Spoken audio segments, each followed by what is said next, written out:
Hello everybody, and welcome to tonight's broadcast of Tricogha Nights. But before we get on with tonight's show, we have a few things to cover as always. You should all be able to hear and see us. Everybody, hello. Just making sure. I don't know why, it was just yesterday's stream has kind of made me go, do I know how to do this still? But yeah, no, Rival is saying no. But anyway, Roach, what are we playing tonight? I have it up. Hey! Yeah. Hey. It only took me half a year.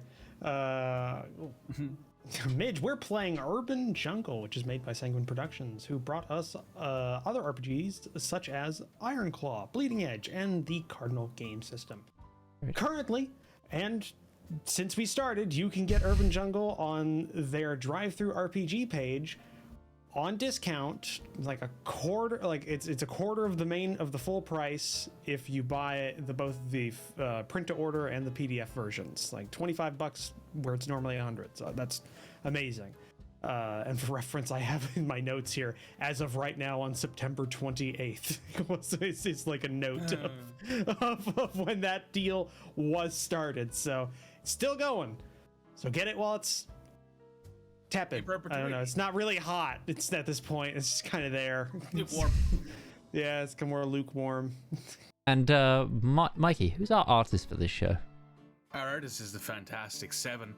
You can find on Twitter at www.twitter.com/NINEKI99. There is a link in the chat. Please be sure to let them know that we sent you. Okay, so without further ado, let's get on with tonight's show, shall we?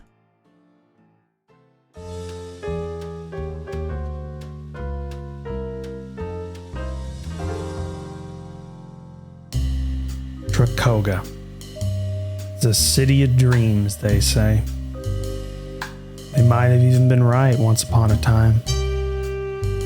But now, it's a rotting, corrupt corpse on a hill. When the nation went dry, a few saw the potential, saw the money that was waiting for them.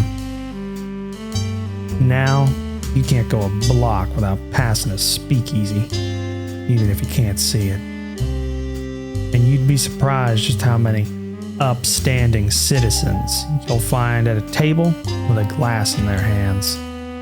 These can't help but want money or power. Problem is when both of those mix away from the light of the law. Corruption, exploitation, and murder. It's all just another night in Tricogha.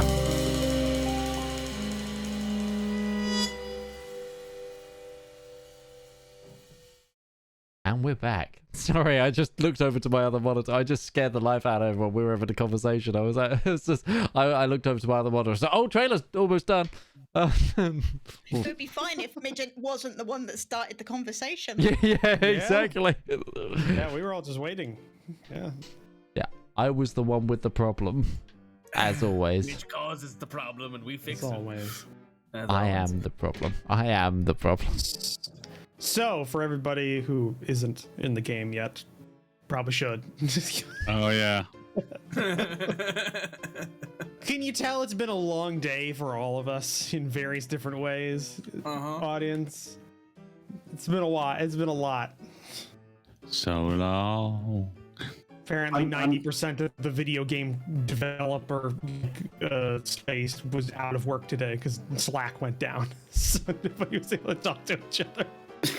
It was just a bad day for everyone involved. Yeah, I thought I was cursed, but nope, it's everybody. So yeah, I'm tired. I'm beginning to regret not getting that coffee. Yeah, that's why I got a Keurig, so I can still make a cup of tea in like a half a minute. It's not a great cup, but I can make it. So, I mean, you can always go right now, Utari. It's not like we can always do other things. it's not like we just started the game and we're live. Stay, Utari, stay. We haven't had the political talk yet. So we haven't had last week. So last week, and we won't because I haven't played it in a long time. So last the week, Warhammer 40 cave talk. we had a lot happen.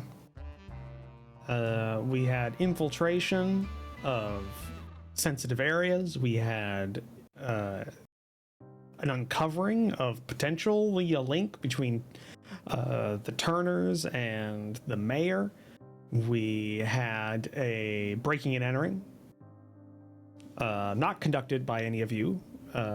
So that was like we had a breaking and entering on your part and a breaking and entering by somebody else. So that was a nice juxtaposition, almost like I planned that. And then we also got finally some word on our favorite Irish friend here, who was kind of not really shot. He more knocked himself out. And we ended it off. I think we ended it off with you all at the hospital. Yeah, You we were just had, heading to the payphone. Yeah, to the payphone. Right. Oh my God, why is it so hot in this room? It's 80 degrees in this room right now. Wowza. That's Fahrenheit, by the way.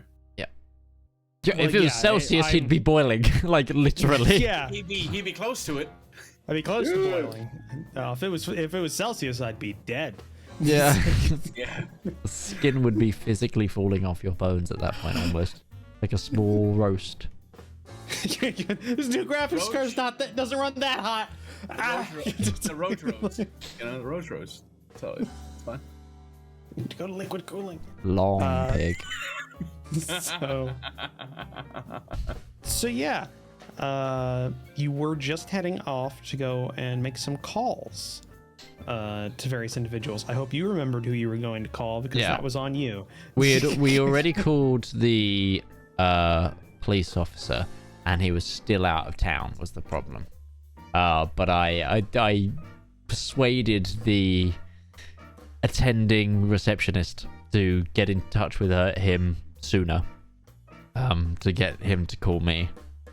And I think actually did we have anyone else we needed to call? I think we might have actually been heading back to the house. You were heading back to the house to prepare for Harry's infiltration of the place. Yeah. And Lana was watching over Larance. She was. Yeah.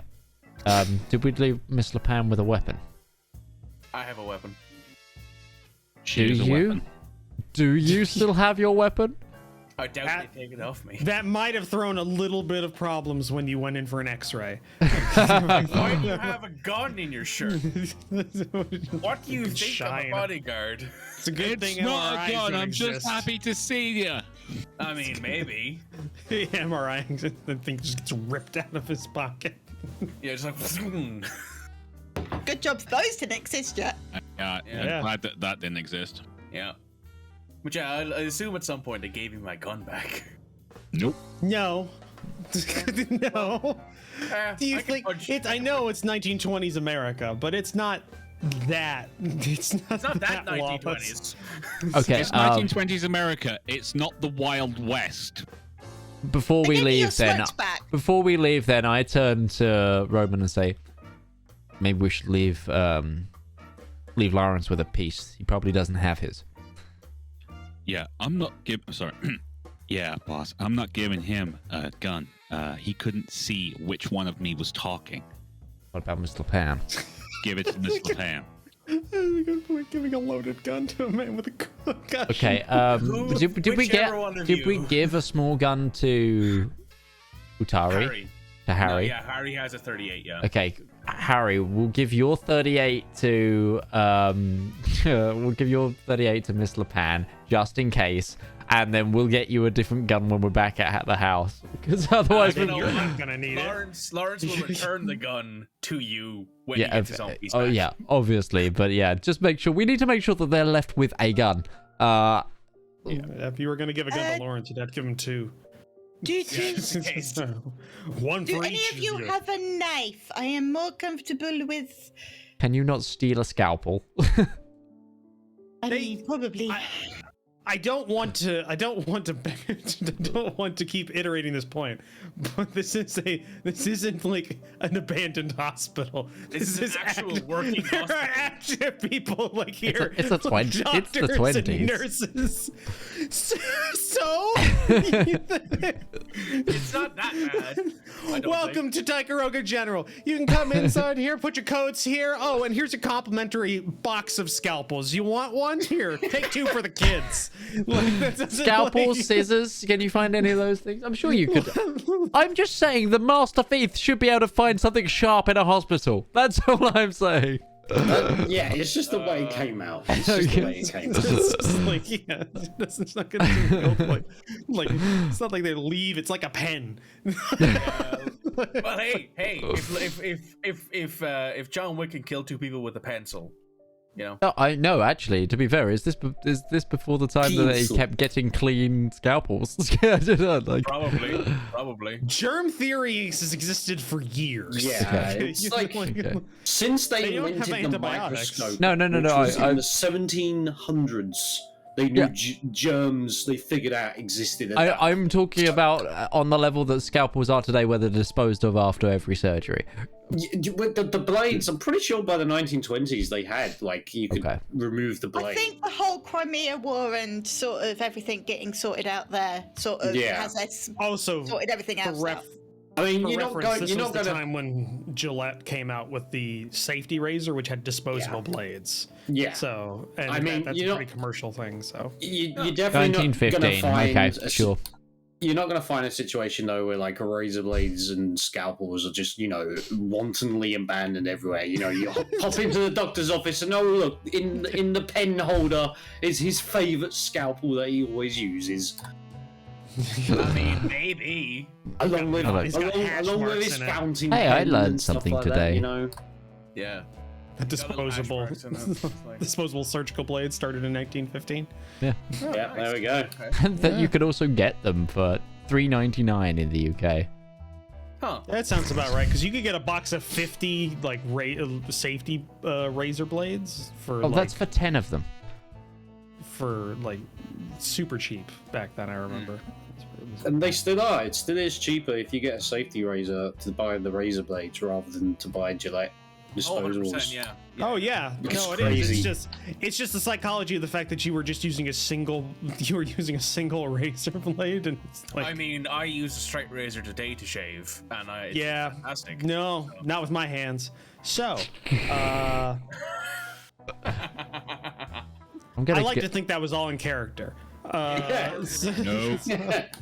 Yeah. So, no, you would have to actively steal like a knife or I guess something in the hospital if you Scissors. wanted. Yeah, you have things you could use, or a gun like that you could be provided. They have plenty. Yeah, we do. Yeah. So, what do y'all want to do? We have 2 are staying in the hospital, and the rest of you, are you all I've going? got a job.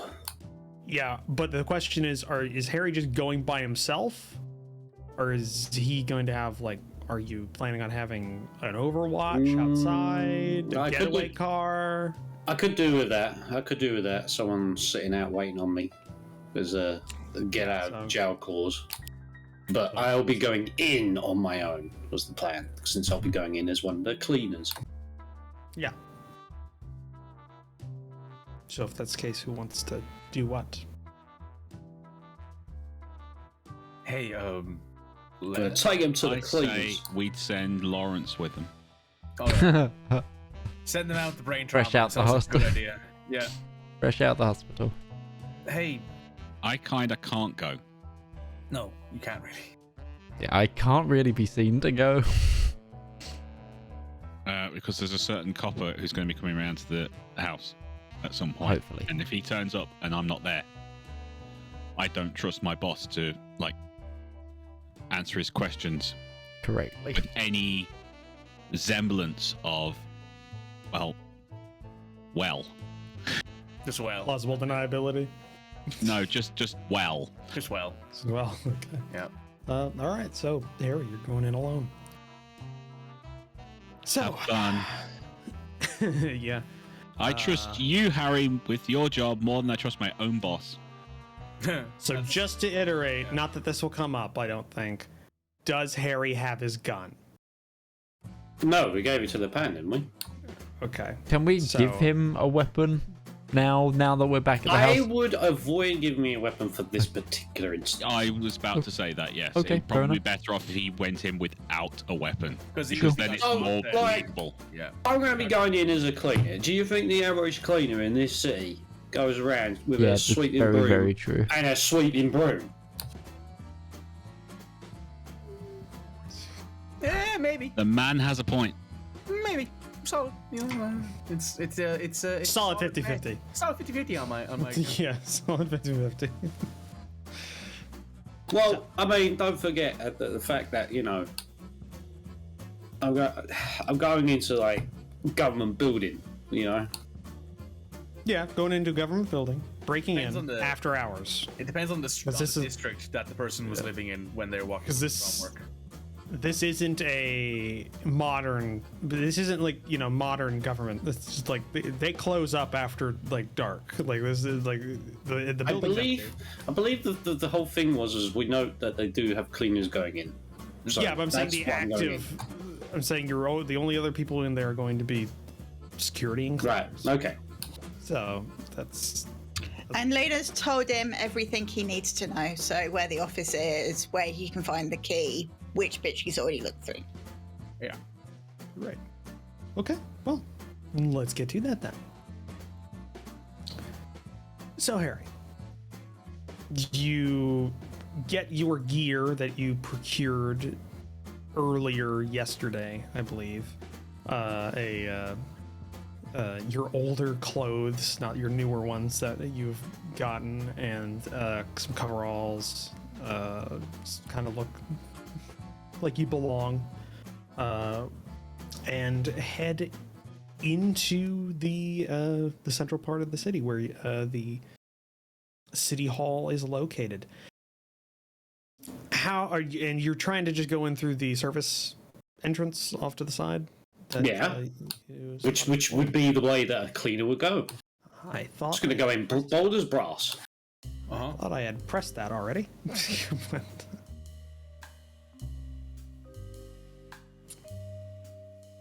So, hold on. The music volume always resets. It does. There we go. So, you head over to the side entrance in your gear, your disguise. I just give me a just to see if you've gotten like everything kind of together and you've made the right decisions. Give me a mind deceit check.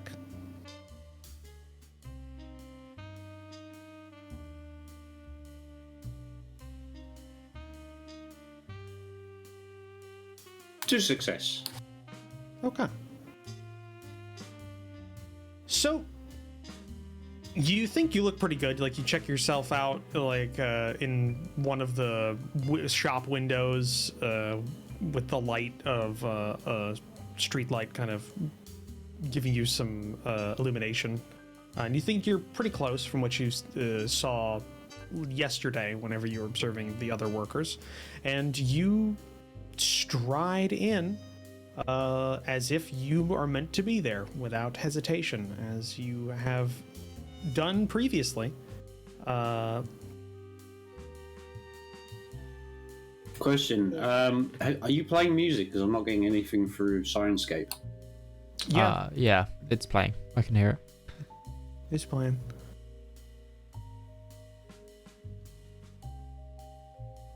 No, I'm not getting anything. Might not be going through. I'm to connected. headset. Might want to restart it then. Maybe that's the thing. Had a bad connection, maybe. So this service entrance is kind of a combination of an area of a normal door that individuals that are on the maintenance staff and the cleaning staff would come in through, and it's clearly labeled as such. the next to it there is a kind of, well, what would you call it, like a small loading bay where you think maybe trash or things that need to be brought in or taken out in bulk every so often are loaded or unloaded. So it's got like a big door. It's currently closed. But you just recently saw somebody enter through the service doorway, and when you do, when you go up to it, door is unlocked. So you enter, and on the other side, you see what you would expect. It's relatively clean. It's not meant for a lot of people to be in. It's meant for the individuals that are doing this kind of work to be in. So it's very utilitarian. There's not a lot of extra things back here. There's a couple of pallets of what they maybe look to be stationery paper that have maybe been brought in earlier in the day. You don't see anybody milling about, and there's various bits and pieces of, you know, janitorial equipment and a couple of look to be maybe for the maintenance staff, like tool belts hung on a couple of like hooks near one of the wall, like nearby on one of the walls. It's relatively well lit, and there's a couple of different exits to this area.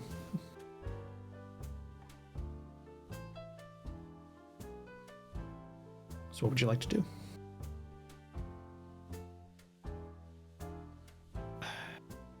Yeah, I'm Sciencescape's not working. I'm trying get that, so I'm just gonna leave it.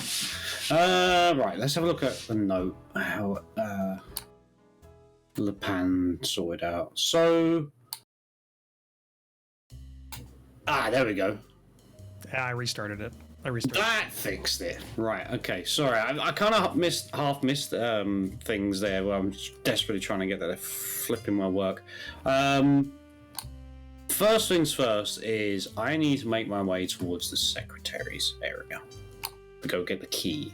So I'm going to move as if I'm going off to clean in that general direction of the offices. And so I will start mopping the floor. So you take some of the like a bucket and a mop. Yeah. Okay.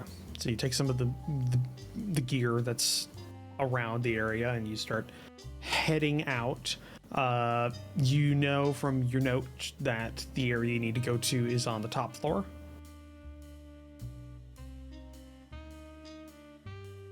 Yep. And or was it on the top floor or was it on the third floor? I forget. Top of my head. Check. Either way, you would know. Before we go too far, I have brought lockpicks. Okay, good. Because I was told to. So I just want to make that noted early on before we have any hoo-ha about things. I don't remember which document I have that note in. So whichever floor it is on, which I believe it was on the third, probably out of the 4 floors, was on the top. It was the one below that. You know where because of La Pan's notes. So you take a, what would you say?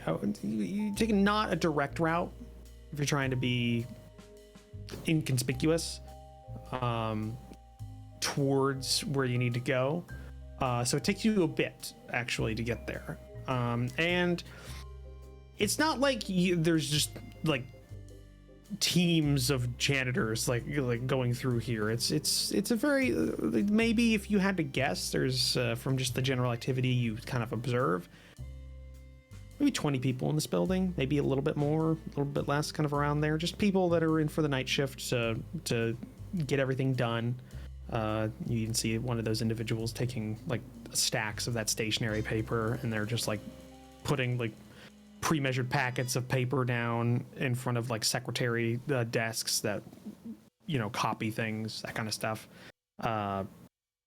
Just generally getting things ready for tomorrow. And I am going to just roll here, just a general check, an average of what the individuals in here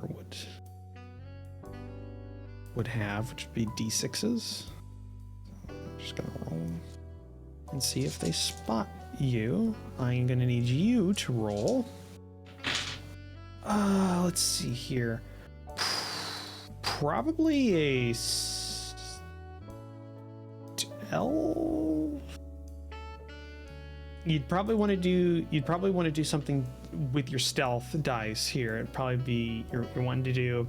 The thing is, for this, like, because specifically you're not trying to do it quickly, you're trying to just melt in with the crowd and not be sighted here. It's probably going to be either a mind or body check, mind or body presence check. You're trying to or evasion. Never mind, evasion. Mind or body evasion check. And I think body is more related to, I would say, athleticism, strength. It's the typical strength type thing. I'd say mind probably counts more. Yeah, I could see that. Yeah, so I'll let you roll those two, and if you want to apply your stealth, you can to that as well, and they're going to be rolling against you.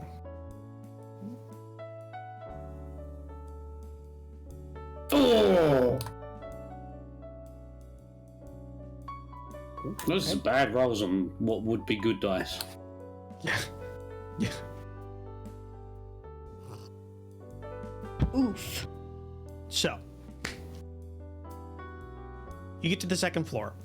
This seems to be where the majority of the workers are at. Maybe they're working from the bottom floor up, or some sort of method that they're going about things, at least the main bulk of them. And there's that's like 5 or 6. Like, it's just a group that are doing more general tasks just in areas and trying to, like, we've got that done, like dividing the floors into like areas of responsibility, that kind of stuff.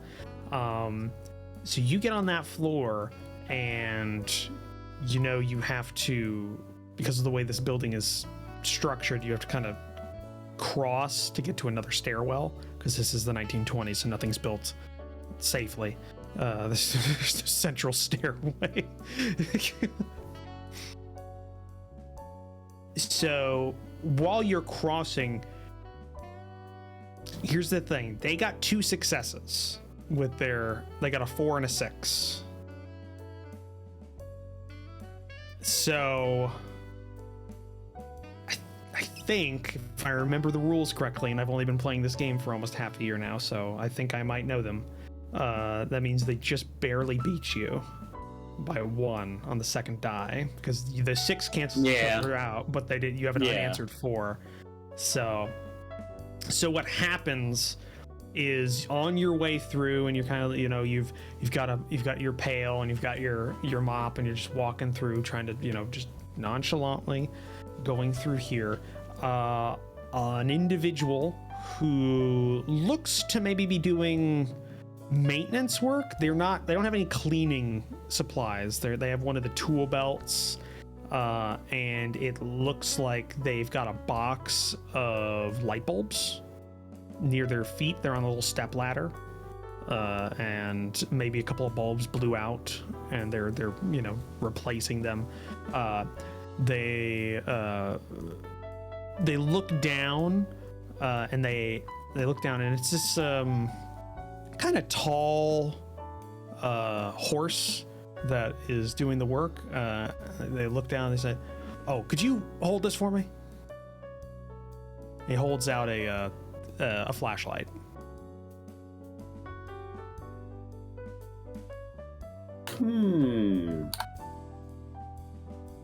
Yeah, no problem. I'll go Judy hold it out for him. Okay. And he tells you to point it, because it's dark. There's only a minimum amount of lights on right now, and he's got to replace the one that blew out, and he's got to point it up in that little space. And so while he's doing this, because it's a bit of a process, 1920s, damn things aren't going to be simple.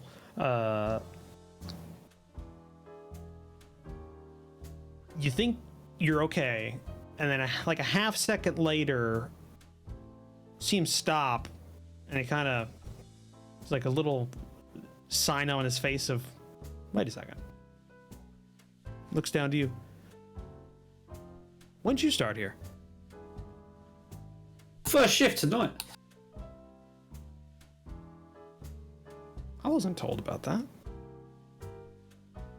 I was told to come in tonight. See how I get on cleaning the upper floor.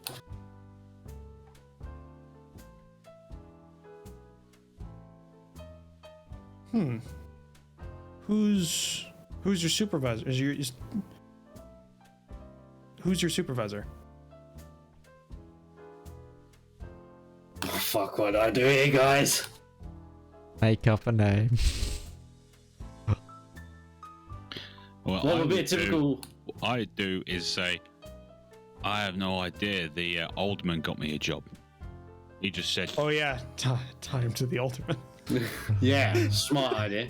why not? It's an option. We need to Yeah, you can remember make- though. What there's more than Alderman? one Alderman. Yeah, there's like which 50. Alderman? Oh, I don't fucking know, man. I don't know. I got this job could for an make- alderman. Managed to, alderman? yeah, he managed to help us out. Who? Jack. You know, Need the you to big, ro- big cat. What was that you saying, man? Roll the D10 for me. Oh boy.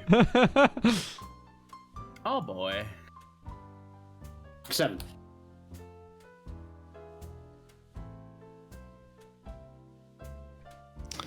You, Alderman, Jack. That doesn't. Wait. Oh. You mean Jack Miller? That tiger from the South Side? Yeah, that's the one. I hate that guy. He's a Democrat. All right. Well, thanks for the help. Takes his Worse, he's an flashlight back. independent. Oh my goodness, how dare. Yeah, no bother, mate. Catch you around. All right. And you continue on, having randomly dropped the name of a Jack and then saying a species unspecifically and somebody making an assumption.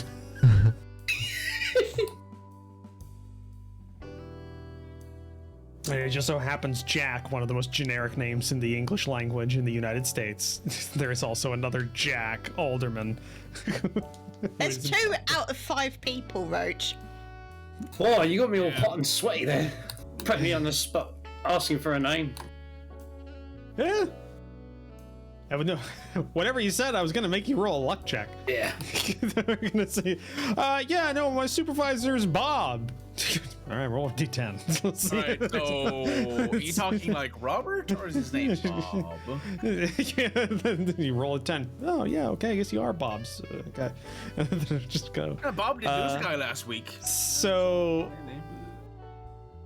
as you move, maybe just a tad quicker than previously, but not overtly so, to the area you're supposed to be at, you see, as described, a hallway that's kind of been, it doesn't have a lot of, like, at one end there's a couple of office doors, and at the other end there's a couple of office doors, but in the center there's a little cutout, and that's where the Alderman's office is, kind of by itself, with a secretary's desk in front of it. You don't see anybody there. The lights are mostly off. Like, if you had to say this building, there's maybe 1 in 10 lights on. It's like, it's just barely, like, so it's very shadowy here, just enough so that people can work if they need to, and then that. Alright, well, I still need to play the part.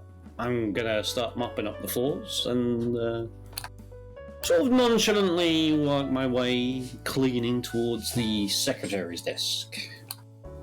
Okay. Not necessarily directly to, but in a roundabout way, getting my way there. Okay. It's a hallway, so it's a hallway that leads in the direction. So it's you get there. It's not really any ways you can tackle a hallway other than straight. Am I alone? Yeah, like I said, you don't see anybody nearby. At least you didn't see anyone. Right, So- I'm gonna grab the key. Okay. You go down to open the top drawer and it is locked. I have my trusty lockpicks. I'm gonna use my capabilities as a renowned tea leaf to open it up. Okay, just a question, because Harry is not a stupid person, or he's a very he's average intelligence. You have lockpicks. There's a key in this drawer lock, but also lockpicks, and there is a lock on the door. Wait, hold on, what? You could just pick the lock of the door. To the office. Well, I office. was right. I was told to get the key. Okay. Okay. I just said so there the was key, a the drawer is in. Okay, right. Yeah, I'm just gonna pick the door lock then. Yeah, I was right. gonna say the drawer. I'm is just the following my secretary's- little list of instructions here. Yeah. In the note. Yeah. That's all I'm doing here. Blindly following instructions. No, you're Yeah, right. no. Harry this- Harry takes like a half step, and he's just like he gets out the lockpicks, and he's just about ready to go for the lockpicks on the drawer. And he goes, "Wait a minute!" He just gets up and goes over to the door. Yeah. During the week, I figured out what the lockpick role is. It's to do with craft and sabotage. And do I get to use sleight of hand in that as well? Yeah. I think so. Yeah. Yeah, definitely. So it would probably be a craft, or actually, yeah, it'd be more craft with this one. I don't have a dice for craft. Well, I do for sabotage and I do for sleight of hand. cool. Then both of those would apply to this, and I would say it is I'm going to say speed, because speed is a domain of dexterity, so I'm going to say to translate to D&D terms, so be a speed craft check, and you can apply sleight of hand and sabotage, or one of either. Or I guess you could just use sleight of hand and then add sabotage to it, because that's what it looks like. It's already applied.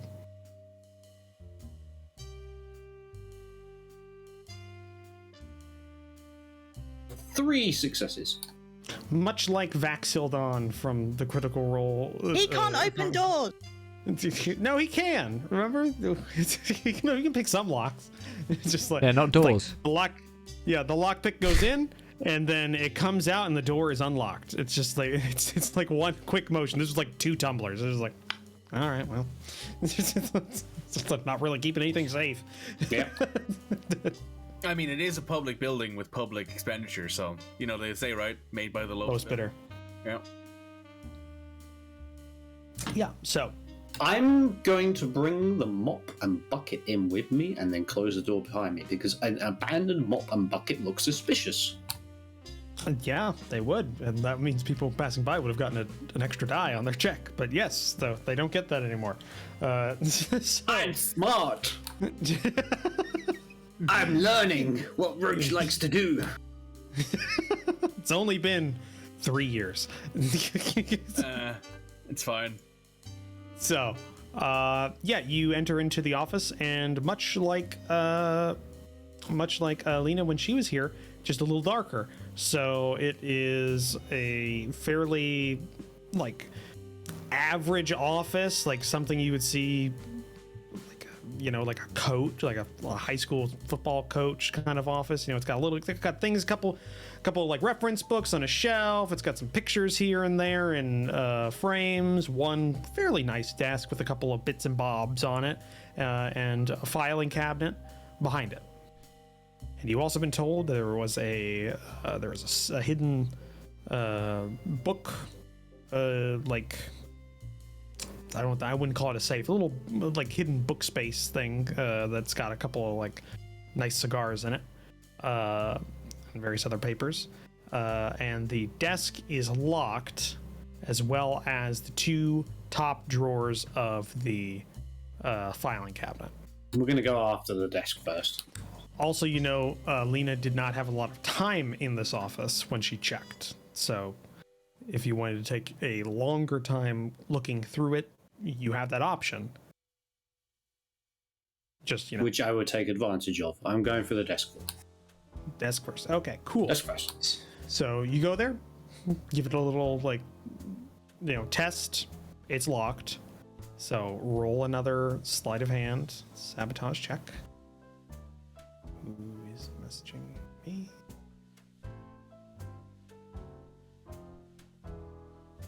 Two successes. Cool. It is a desk lock, so it is not hard to do. So it's a little bit harder than the door, funny enough. Just like this little tumbler's giving you a little trouble then. Tell that to Dying Light 2. Those bloody chests are friggin' hard to open.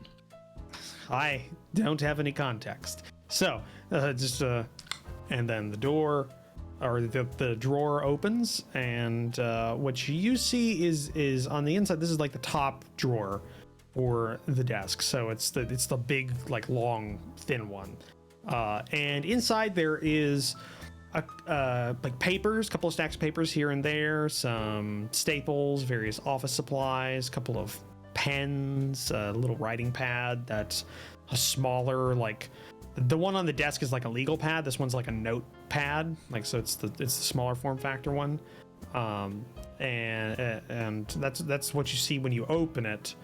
If you take the time to search through it, I'm not going to make you check because you said you're taking time. You're not limiting yourself to like a minute or something like that. So you take your time and kind of go through the papers. And what you see is these are mostly like official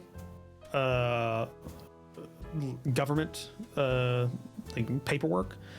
So things about meetings, just a couple of like minutes from some meetings that happened maybe last week, it looks like, that were written out by a that were maybe written out by a, what do they call it, stenographers? Stenographer, and then translated to like something somebody can read.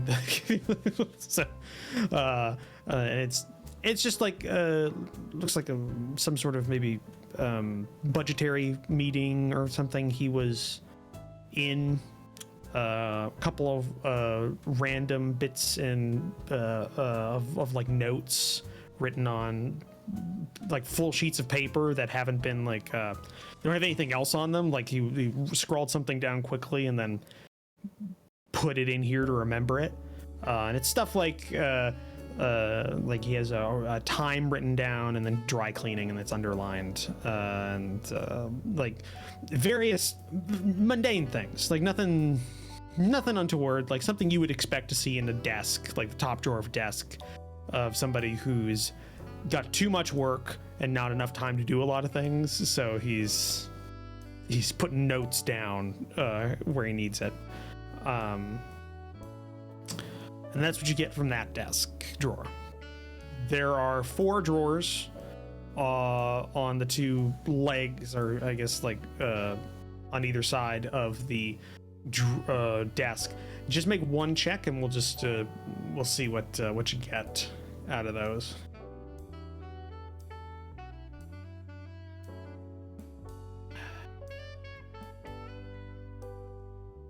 Two successes. Okay. You get them all open. Takes you a bit of time to do so. Just give me a second here. Okay. Takes you a bit of time, but you get them all open. And what you can see is there are some that have 3-ring binders in them, like a little stack of 3-ring binders. 2 of them look to be like proposals from other individuals about city projects. One of them for like a park near the waterfront of the Great Lake that has a big rejected on the front page of it. A little personal scrawled note by what looks to be the mayor's handwriting that says, "Not good idea. Wind from the lake will just blow everything down. Too cold during the winter, etc." Just like And another one that doesn't have any markings either way on it, but it's a proposal for some sort of what looks to be business center. You're not really sure what it's supposed to be. It's like a large, like semi-open building that has a whole bunch of spaces for stores in it, but not like a street, like an actual, like on a singular property. You wouldn't drive a car to each one of these. You'd walk it around, kind of thing. It looks odd. You're not sure if it would take off or not, but you just kind of like you're just thumbing through it. Nothing out of that. Another drawer is empty, which is the bottommost drawer on his left side. And then out of the other two drawers, you have a mix of just random stuff that seems to be stored here. There is a baseball with a glove in one of the drawers. Looks to be a well-used glove and a well-used baseball. Very Benjamin Sisko of him. Thank you, Red, for laughing at that one. I mean, somebody else needs to get that. There is also, oddly enough, in one of the drawers, there's 2 cups of coffee, empty like cups that look to have like coffee rings, like midway up or down them on the inside. Like he drank a cup and then needed space on his desk, put it down there, and has forgotten that it's in there. They are empty, but they're just dirty coffee cups, mugs in the desk, and that's what you get from the desk. Right, filing cabinet then. Nothing interesting. Yeah, I'll leave everything as it is. Okay, go ahead and give me a check.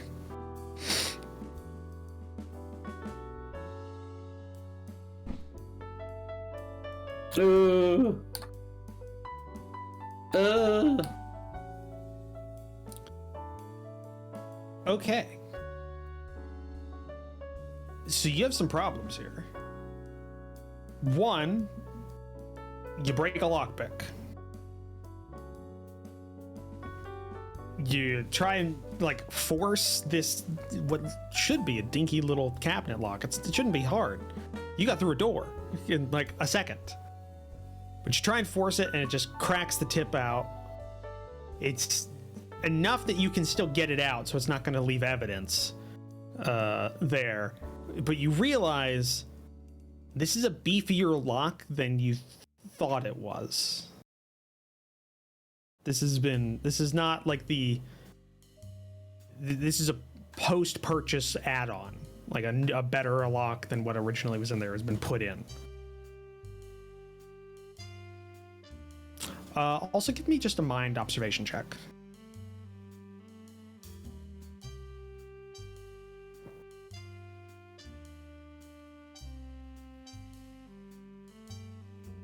One. Would you see when you kind of like you're looking that over and you're doing like a cursory just check, like that's a lot beefier than I thought it was going to be. When you go to kind of push the cabinet a little out of the way to like get it, maybe there's, you know, like one of those reset levers or something in the back, you know, where you can kind of just like undo it if you've lost the key or something. It doesn't budge. This is, and there's no seam at the back.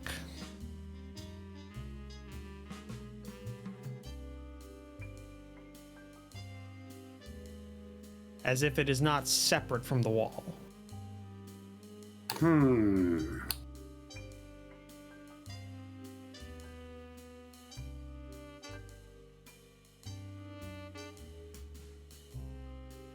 I'm gonna have to have another go with another lockpick. That's my only option here. Okay, difficulty goes up. Yeah. All right, go on ahead.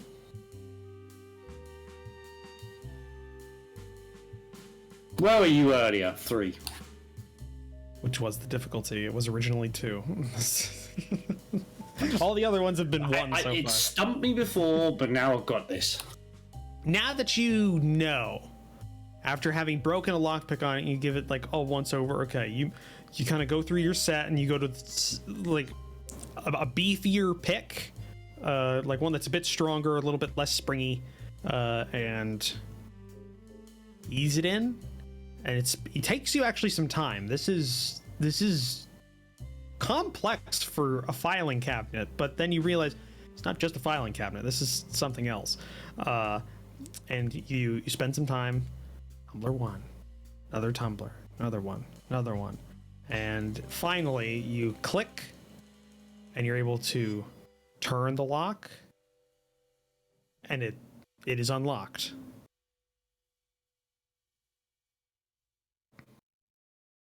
Say what I see. All right, well, you go to open the drawers, and they're not drawers. The top part of the two filing cabinet drawers are actually a door that opens. There's a false front, and what you see is, instead of it being a normal sized like filing cabinet interior space, there's a good maybe half-inch of metal between the outside and the inside, and it seems to be a hidden safe that was hidden as a filing cabinet. So the only real filing cabinet was the bottom drawer, which is why all of his stuff was down there, like all his work related things.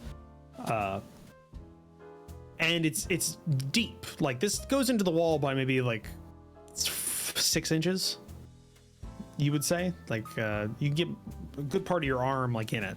And what you can see is along the bottom, there's a shelf in the center, and so there's 2 levels to it.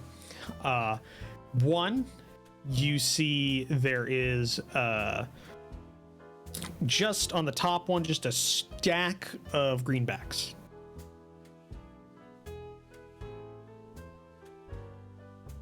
Just a whole bunch of money on the top one. Take it.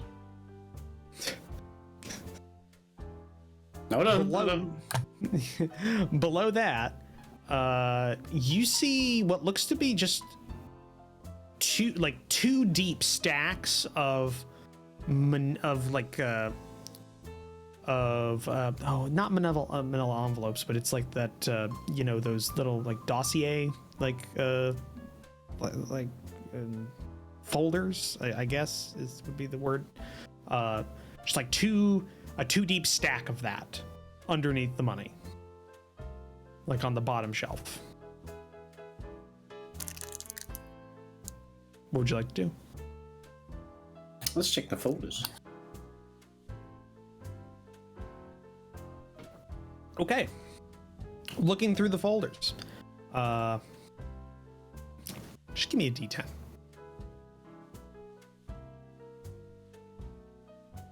Four. Okay. The first view that you pick out, you see, from what you were described by, from some of the things you were described by, from Lena, what she found in like the little false book, including like a land deed. These seem to be like it's odd. These are all about, like, the first stack, like of 5 or 6, all seem to be about areas of the city or areas of northern Texas, with pictures, a couple of surveyor reports for the Texas entries. The ones in the city seem to be dealing a lot with things like what would it be, like building inspection reports, like a couple of write-ups on like access to main thoroughfares and roadways, that kind of thing. Whether they have or have not been upgraded to taking like city gas or electric. Are they hooked up to, like, do they have new plumbing, things like that. And it's a smattering. The ones in the city are like, there's like an apartment building that's in kind of one of the rougher parts of town, but it's, from what you can read, it's been recently like given a good grade by the city inspector. It's all upgraded to all the new stuff. and there's another one that's in like a really nice part of town, and it's like maybe like a, I don't want to say duplex, but like it's like a 2-story like side by side home. There's like an old factory building that's currently being rented out as a warehouse space, stuff like that. And just give me a mind observation check.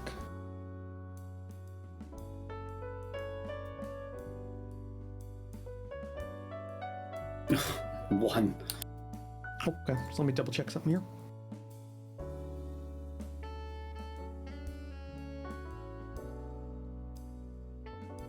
You can apply personality to any role you feel you should, if you want to. My personality is greedy. Does it apply here? I mean, I wouldn't necessarily say you're not trying to do this for greed's sake, you're trying to do this for information gathering's sake. It wouldn't necessarily matter.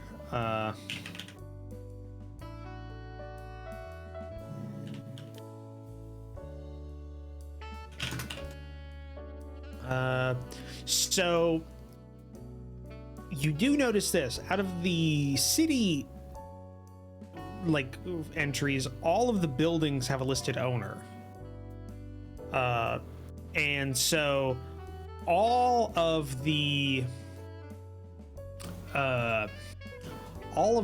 owners of those buildings, like they all hold on, I'm trying to find the actual list here.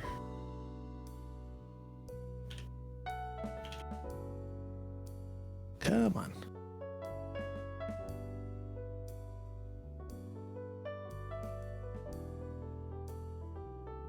So there's like a Robert Carter, a Ronan Collins, a Royce Cook. It's all RC. Yeah.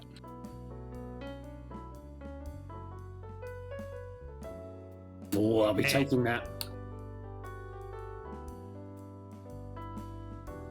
You take the whole sheet? Or you just take the whole folder? Because that's like that one's like 2 folders worth. Is there like a bin that I would be expected to like, empty out? Yeah, there's a little waste paper bin off to the side. I'm gonna It's throw it been into already that. emptied. Okay. I'm gonna throw it into that. All right. And then for the other properties, you can see all these seem to be, at least from what you can guess, you're not from this country and you haven't been here a super long time, but they all seem to be like northern Texas, Oklahoma kind of area. And they seem to be large, like parcels of land. And there's survey reports, that kind of thing. They also, and you're not able to gather what a connection is to these, but there's maybe about 6 of them, and they're good sized. Like maybe the smallest one's probably like 50 acres. Largest one is probably in the high triple digits.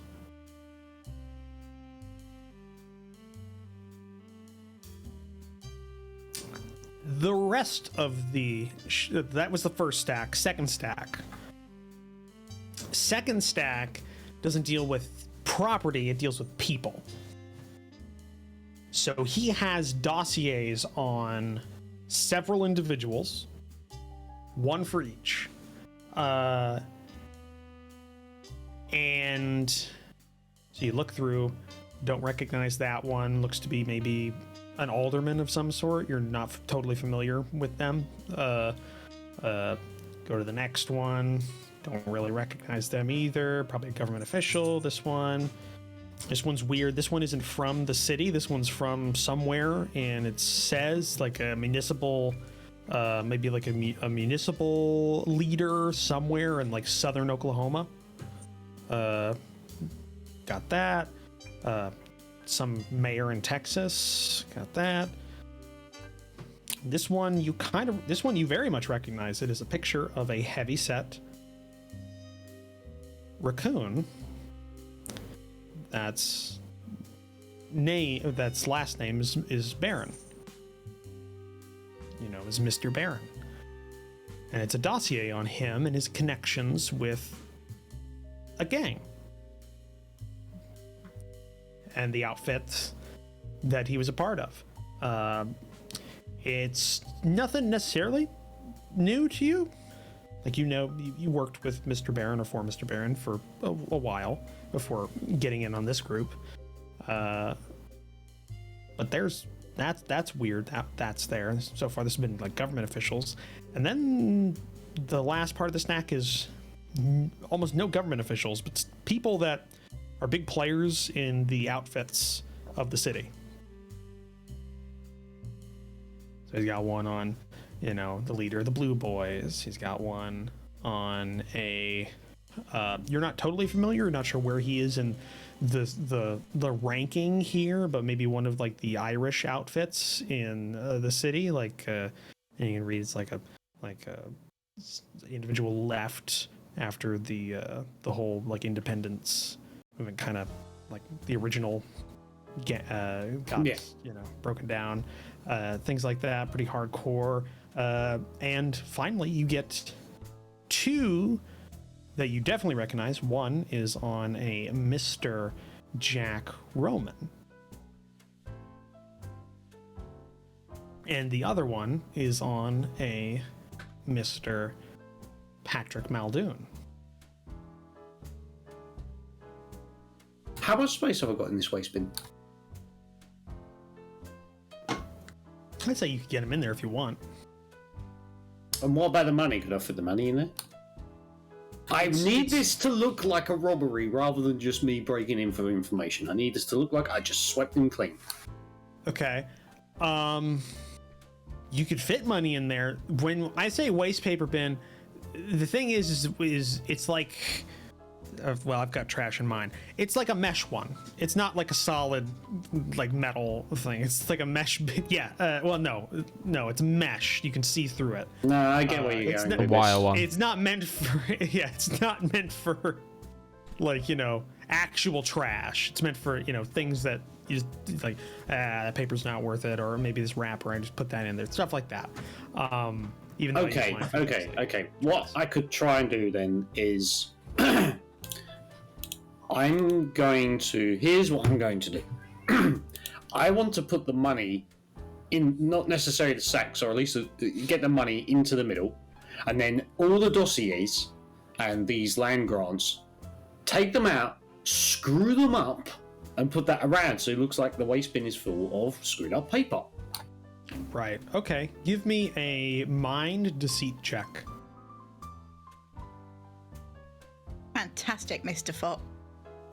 I would like to leverage. Can I leverage greedy? Because I'm a greedy son of a bitch, so I'm going to be smart about this.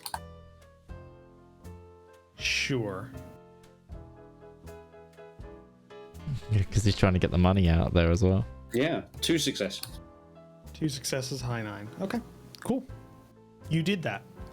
You don't know how good it is to everybody else, but it looks good to you. I mean, Is there anything else you would? Yeah. Is there anything else you would like to do in this office? Nope. I've searched the places I needed to search. I'm locking everything up, and I'm going to check on my way out. First, is there anyone peeping? Give me a second.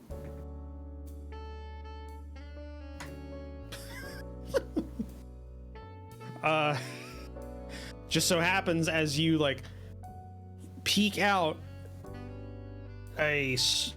two individuals that were working that are working the night pass by. And are you being like overtly sneaky about this, or are you just like opening the door and checking? Like, are you full standing? Are you crouched looking out? Like, what's the like? Give me an image. Well, I'm not meant to be in here, am I? You don't know. No, I'd be confident because I wouldn't have if they're sneaky walking past and I didn't realize they're walking past. I wouldn't even know they were there, so I'd just be like normal to have a look. Okay. All right. Cool. Then give me a What did I say for the last time whenever you were trying to sneak in here? Give me a mind deceit check. And you gave me stealth as well. And stealth. Because I am.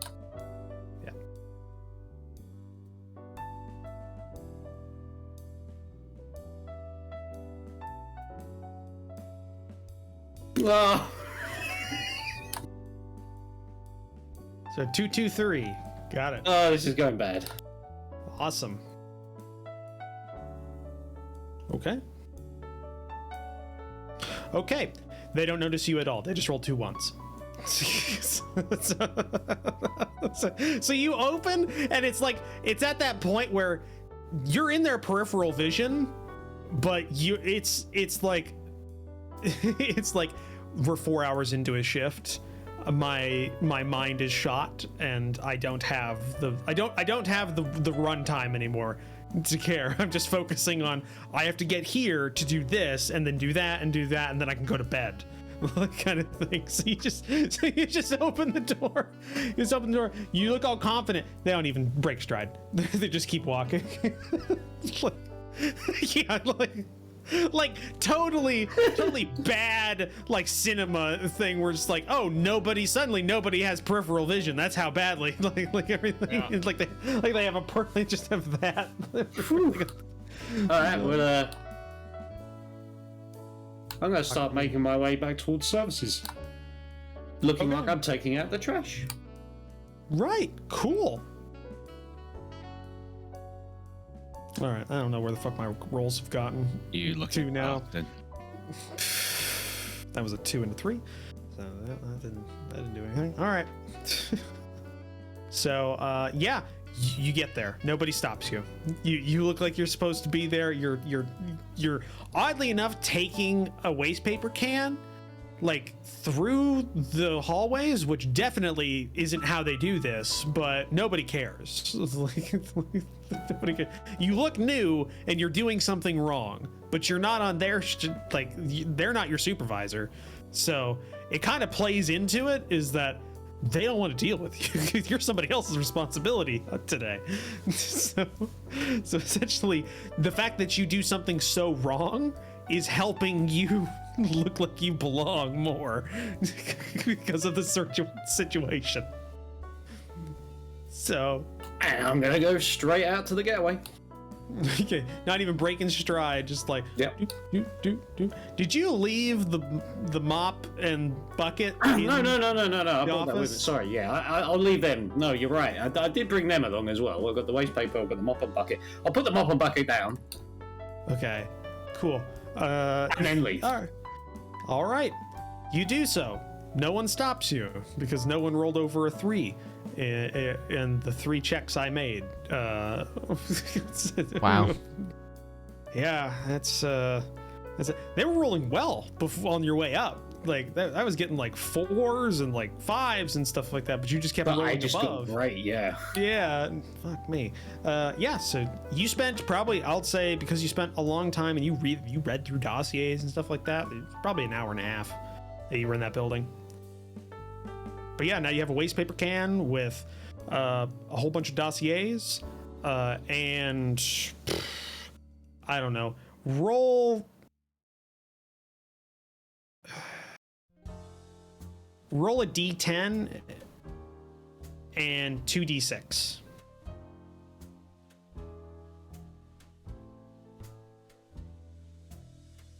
And you have $651. Oh, sorry, I rolled a d8, not a d10. We'll go with that, though. I'm happy with that. 6. So how many? $651. Oh, that's going straight into me. The bank of me. The bank of me. Yeah. I earned it. Yeah, it's a pretty good haul. This was my greatest heist. That's good for you. It's good for you. I do like how we've Lena pats you established on like the head. yeah, Psychically, Lena pats you on the head. we established that like Lena's like shut down like museums before. I mean, for a common gutter thief, like this is a big break. This is huge. This is the biggest take he's ever seen. 1920s. This is 1920s. People had like $5 in pocket chain and like in their pockets, and that would be like a lot. All right, I'm gonna head to the getaway car. I'm gonna get in. Nobody accompanied you, so there is no getaway car. What? so They didn't? No. No, Right. Okay. In that case, I'm gonna get away from the building, get around into a quiet alleyway, and take off the. I'm gonna have to stuff this into my clothes. I've got no bag or anything. I thought we had to get the getaway guy. Nope. No, All you mean right. the one that shot Larance? No. And me and Rifle are waiting for the cop. You know what? Yeah, I don't have the bucket. The bucket. I've just got the bucket, haven't I? But who the fuck's gonna stop someone that looks like a tramp with a bucket? I'm just gonna take the quiet streets back. All right, you do. Fantastic. I love it. All right, Jack and Jack. You're back at the home. The home Do we that. want to go to break first? Because we're 10 minutes away. It's Yeah. a good point, actually. We were just about ready to start a scene, so yeah, that'd be Okay, fine. sure. Okay, we'll take our break a little bit early here, but use this time, grab yourself a drink, stretch, and we will see you in a moment.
Hello, everybody, and welcome back to part 2 of tonight's broadcast.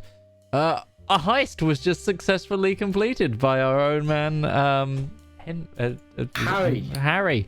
I was going to say Emery, but then again, is Harry short for Henry in this case? Because sometimes it is. Yeah, I mean, that's traditionally what it's short for. Yeah, exactly. So, Harry Neville. that's it. Harry Neville. Henry Neville. Harry Neville sounds like one of those auto-generated FIFA characters for like. That's actually, It's totally not Gary Neville. it's a new gen. This new 18-year-old has just come up from the Yeah. junior squad. Yeah. He's got banging potential, but man, he's tiny. Just his short left back. Anyway, we continue. No idea. So, yeah. Sport ball. Is it egg shaped or is it round? I don't. Yeah, It's I don't- round. in That this one's case. round. The round one. Yeah, The it's round, round one. one. Okay. The round one. Yeah. Got it. So yeah, there was a heist. I mean, there was an infiltration, and I guess it turned into a heist that was fairly successful. Pretty successful actually, because it was a lot of money, as well as information, which was the point of the whole thing originally. So yeah, Jack and Roman, you're both home. The home that had been recently broken into by by other individuals earlier in the day, which had been chased off by Harry. You have a broken back door lock. And what do you do when you get home? Like, you were the only two. One thing I think we should do is probably clean and, I mean, if we've got just time to kill, clean and stash some of these weapons and stuff we have around the building, just in cases for things. Like, because You're allowed a weapon though. You don't need to hide it.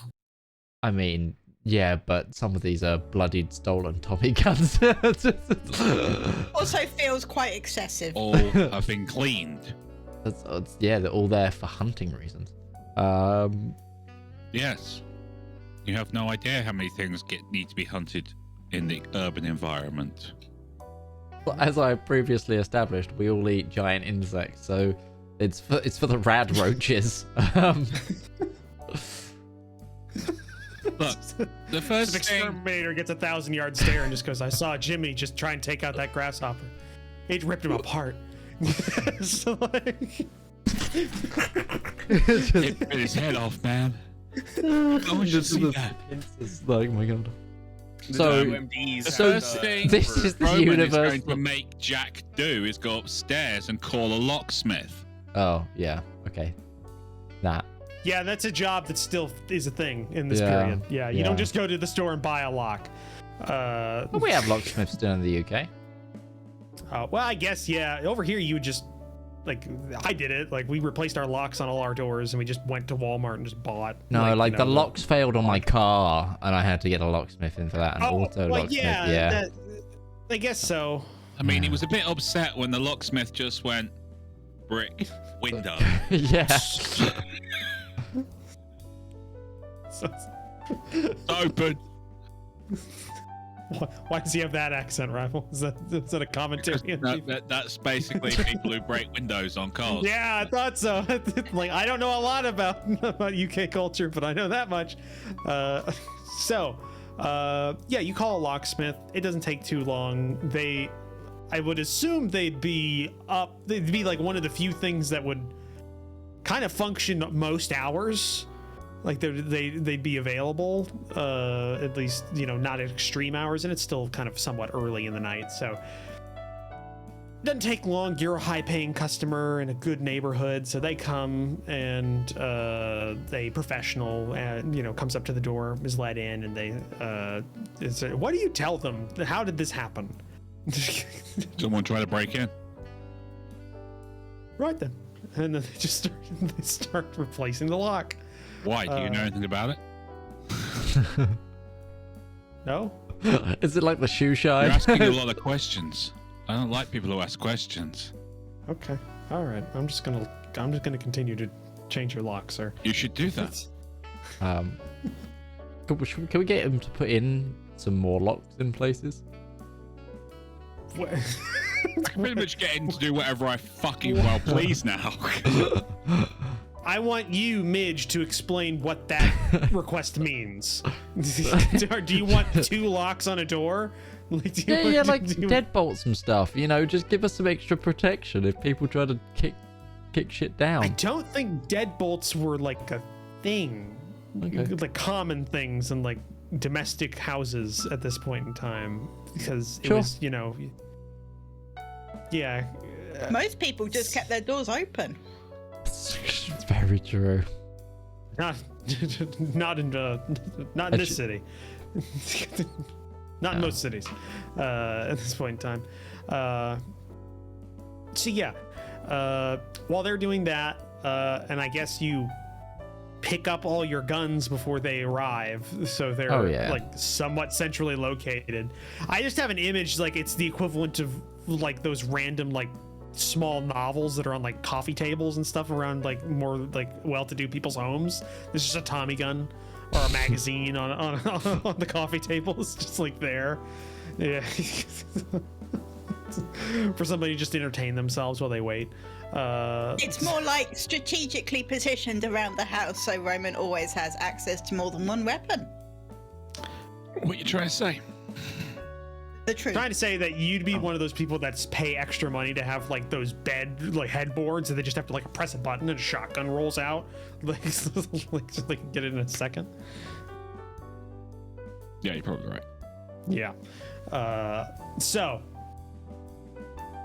you go ahead and do that. You've been told that the detective is out of town. He will be informed as soon as possible, so that you don't know when they might show up or like if they will anytime soon.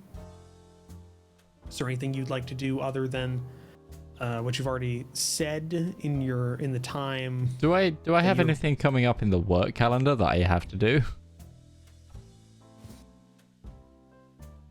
So he doesn't have to deal with Roman being very disappointed with the way he answers every single question in an official capacity? Either politically or legally, because not really. That was like your big calendar moment of this month was the opening of that airport, and that was like a big deal. Like you'd cleared a lot of space to make sure that was like your primary like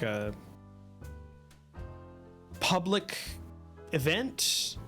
You know, it's one of those ones it kind of got supplanted by the mayor being there because you had to adapt it, but it was originally you were supposed to be the person yeah. front and center, so that was kind of the plan for that month. So you don't really have a lot. There's a meeting of the aldermans at the end of the month. Okay. That's not a required. You're not required to be there. It's like whoever shows up to discuss things. They'll be presented with stuff that the city is doing, and things that need a rubber stamp will get it or not, and then still happen because the aldermans have no power at all over things. So yeah, not a lot really. And legal wise, I'm gonna say you hadn't had a lot of time to spend on that kind of stuff. You've been hitting the phones and the books lately, trying to like get that event ready. Like you spent days on that, and then before that you were calling up and getting like information. Like you don't have a lot of spare time lately to get a case or Oh, that's fine. anything like that. So yeah, I mean you're still getting your alderman salary. So Oh yeah, I'm not worried. Okay. Then I one thing I'm going to make sure we do, because I think this is going into some downtime, is make sure I buy up quite a few copies of the various rag sheets coming out tomorrow with whatever information there is about the unveiling. So I just want to read what the papers have said about me. Okay. You definitely could like leave a note for your morning staff that they should, because there's like maids that come in and they'll also like get things, or your chef or things like that. You can tell them like, hey, when you go out to get like the morning whatever you need, pick up these, and you put like maybe like a $2 or something, $1 for all the sheets and $1 for their going out of their way kind of thing. Yeah. Not a problem. You could definitely do that. And funny enough, there's not like a huge number of papers in Tricogha. There's maybe like 5 in total, and they're more like borough based than yes, red. Is there a wireless station? Is there a wireless station? Yeah, there would be at this point in time. And the Alderman would have a wireless set, probably. These aren't the tabletop models yet, though. These are cabinets. Yeah, these are cabinets. These are television, like like cathode, like GPs. So yeah, you would definitely have one. Hello, operator. Yeah, you'd have one in the house. Though there would be really nothing on now. It'd be it would just be like this. I don't even know what they did, because it would be, at this point, it was like scheduled programming, and when they went off air, I don't know what the fill time was on there. I'm not familiar with turn of the century radio programming. Are you not, Roach? I am most disappointed. I have a lot of information about a lot of different things. Like I have a smattering of information Roach, from many different domains. You disappoint us right now, Roach. You disappointed us. I know. It's a rare thing. It's terrible. You know a little about a lot. I know a little about a lot. I know a lot about a little as well. It's just like very specific things. Yeah. So that's why we want to know the effective range. You, sir. Yeah, you want to know the effective range of a Springfield musket? No. You firing a mini ball? Okay, yeah, I know that.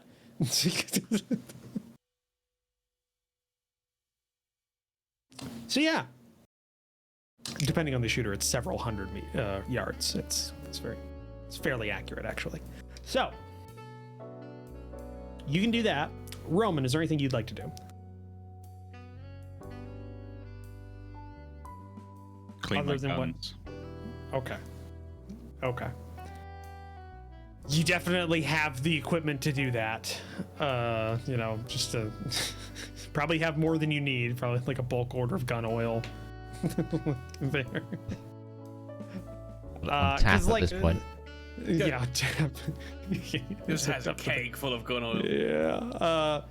Like the house. What do you have? You have 3 Tommy guns in the house. Like 3 Tommy guns. 3 Tommy guns, 2 shotguns, and a smattering of pistols. Yep. Smattering of pistols, both automatic and revolver. Yep. Semi-automatic. Both automatic and reliable. A self-loading pistol is called an automatic. Ah, right. Because it automatically cycles. It's not a G18. The semi-automatic, due to the fact when you depress the trigger, 1 round is fired. That's the function of it, but you call a pistol that self-loads another round by the recoil and automatic, because it automatically does it. That's the terminology. I'm just imagining somehow we've got an Uzi. It's just Mac 11. Oh my god! I read a book called Guns of the South. It's made by Henry Turtledove, of alternate history author. And there's literally a thing where Confederates get like AKs and stuff from time travelers during the Civil War, and through things that happen, they decide they're going to assassinate the newly elected Confederate President General Lee, and they try doing it with Uzis. And so, I feel like his book started off well, but he's gotten to a point then that he's ran out of ideas. That he's having someone drive by General Lee. honestly, if you don't, honestly, Guns of the South is a great book. It's a great book. Just how ridiculous it's time traveling like Afrikaners that come back to try and make the Confederacy exist. So, yeah. Ew. Yeah, well, they're not the good guys, so, obviously. You don't say. Yeah, but yeah, you can clean all those. In terms of ammunition, you bought a whole bunch of 45 for one Tommy gun. Like you bought, because you bought like 3 mag loads of a for a drum when you went to the gun shop. So you only have enough 45 to load them all 3 of them, and then have 1 spare drum. Yes. And you don't own stick mags. They because all the ones you picked up Can you buy stick mags? Yeah, no, those are totally available. We did buy a lot of shotgun rounds though. We did. Yeah, no, you did. Oh yeah, and you have the shotguns as well. That you have. Which are slightly more applicable probably inside of a building. A little bit. Yeah. Actually, I'd probably want a 45 more than I want a shotgun in a turn of the century like home, because that shotgun's going through multiple walls. That 45 might that 45 might hit something like like that slows it down. Like, yeah. So yeah, you spend your time cleaning those. Other than any of that, is there anything else you'd like to do in your downtime? Because you have like, I'd say probably about like 2 hours before Harry gets back. Because I would say you probably took public transport to get there, and then it's a half hour back on foot after an hour and a half being in the, the office. I don't think there's anything we can do at this. I think we've got to wait for his info, and we got to wait for Larance to get out the hospital, or this copper to call us. Right. Who's Larance?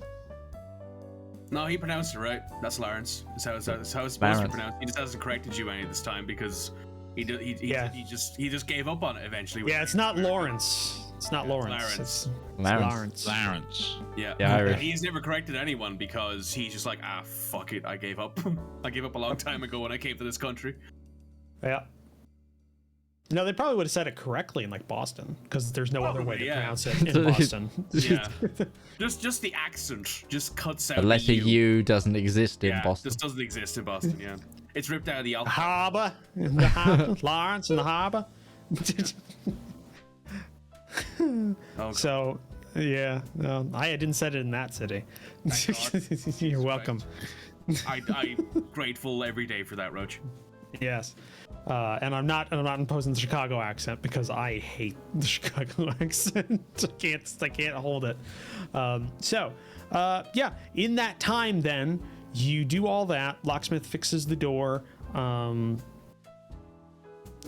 You didn't have any, you don't have any staff coming in at night. We established that because you were supposed to be at the party, the after party for the airport for a while, and so that wasn't, they weren't gonna come in. So kind of just both of you alone in the house for about an hour and a half, 2 hours before Harry walked most of the whole distance from the city center to Do you mind if I bisect in there real quick? Sure. So at a certain point during the several hours that Larance has been lying in this bed, probably in and out of consciousness or in and out of reality, he hasn't really said much. He's very much just been sitting there propped up, staring at things, and every now and again he'll ask Lena some stupid question, just something off the cuff. You wouldn't expect it. It's either in English or French or both. He starts. Lena's gonna keep to English because she knows how confused his brain is, and she doesn't want to confuse it more. And he might get confused about who's talking to him. Precisely. Yeah. Which he doesn't Lena? know- He doesn't know where he is the thing. He might be thinking he kind of knows where he is. He had a fairly coherent conversation. But at this point... Yeah, you're not that far off. gone. I was thinking about which rabbit is talking to him. Fair. But at one point he rolls his head over to the side and goes, in English, Lena? I have a question. Yes? Am I remembering things right? Did we go out together? Did that happen? We did. We had a lovely time. Well, I did. I don't know about you. I think you said you did. You hear his tail wag. Yes, that happened as well. Oh. I was thinking what you wanted to do next. But we'll talk about it when you're less confused. I'm more confused now. But alright. Alright. Then he pulls out a cigarette. He's like, I need to smoke. Do you remember what happened? In what context? At the airport. I remember being really annoyed at Freddy. I remember going to talk to the boss, to Andrews, about things, let him know what was going on, told me to go find Freddy. Then I went to search the hangar. I could smell him. He was definitely there. Walked in. Couldn't see him. Heard a click. I think it was a hammer. Gun, maybe. And then I heard Freddy say something. And then gunshot. Nothing. And then I woke up here. Right. How's your side feeling? Because you fell on your head and your side. Better now. Doesn't hurt as much as I thought it would. But She gives him a hug. Ow. Ow. Ow. He hugs her back. Yeah. Yeah, it hurts. Ow. Ow. Hugs her back anyway. Pain. It's worth it. Right, I'm just going to... I don't need to tell you to stay here, but I'm just going to poke my head out the curtain and make sure that no one who is not supposed to be here is here. Okay. And she does just that. All right, give me a mind observation check.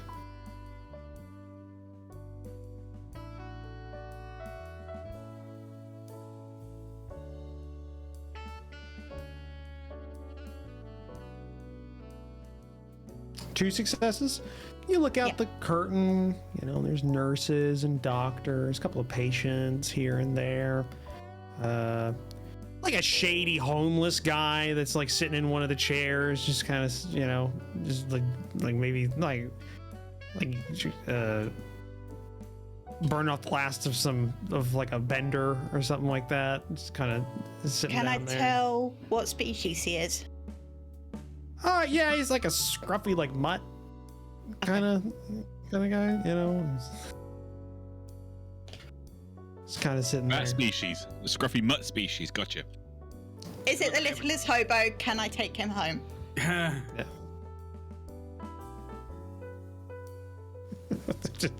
She's like, can I take you home, mister? You got any food? Yeah, I do. Oh, damn, yeah. Hell yeah. You can take me wherever you want to as long as there's food involved. I live in the woods. I'll do whatever you want. Damn. Times sure were tough back in the 1920s.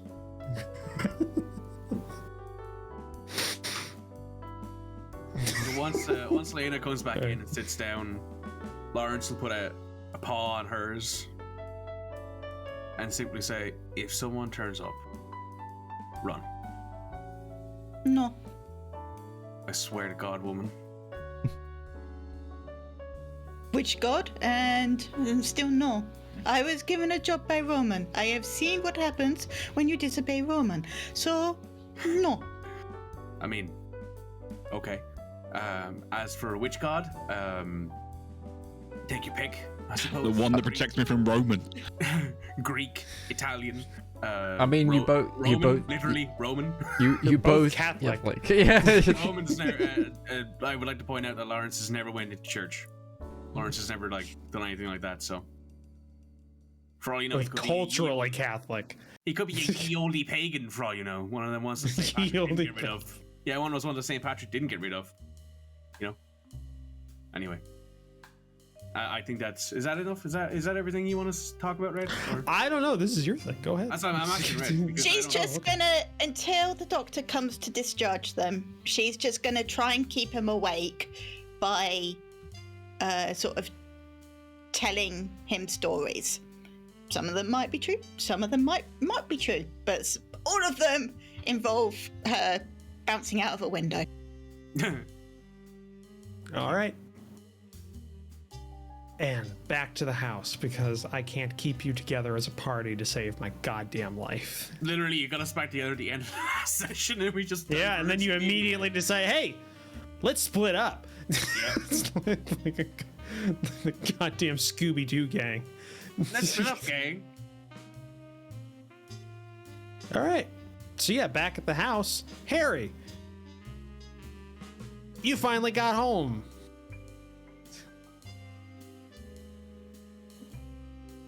You can enter and go ahead and Yeah. Are you sneakily coming in to plant the money somewhere? Yeah. My quarters. All right. Give me a. Give me a. That's gonna be a. It's gonna be a speed evasion check with stealth, and then Roman just a mind observation check. I'm not gonna bother.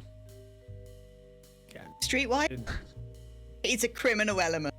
Yeah, that's very true. Do you want me to do a mind observation? Yeah. Beating 11. Mind observation, and I'm streetwise. Yeah. I did not beat an 11. You haven't rolled.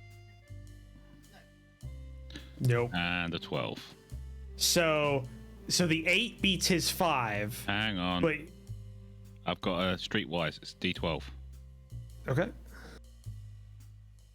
Oh, it's high. Got an 11. It's a tie. Cause your 8, so his 5 is beat by your 8. And his 11. 2 11s cancel each out. They cancel each other out. Mm-hmm. Actually, no, Means I you win win. because you have a 4. Yeah. So either way, there's one that won't be canceled out. So yeah, Roman, you hear the door open, and you're already pretty keyed up because this house has been broken into today. Mm-hmm. So Harry, you get like halfway to your quarters carrying your waste paper can. That you carried around the city, And find himself staring at a shotgun barrel. yeah, you just it's like that video, the guy that just, what are you doing on my land? Just like it's just spins a shell. Well, I was worried that the cops might be here, but instead it's just you pointing it at my face. What you got in your hand? Intelligence. All right, let's take it upstairs to the boss then. Yeah, but first I've got to sort out the rubbish that I had to hide it in with. No, we'll sort that upstairs. Come on. I've also got to hide my wages as well. I don't care about any money you stole from there. Upstairs Oh. now. As long as all of it's mine, because I got it fair and square. Hey, you found it on the job. I've got no need to take a piece out of it. Alright. Okay, let's do it. You're like Golem. It's just a giant gold bar. Mine. It's just like, Precious. Red. Precious. I'll let you do it this one time.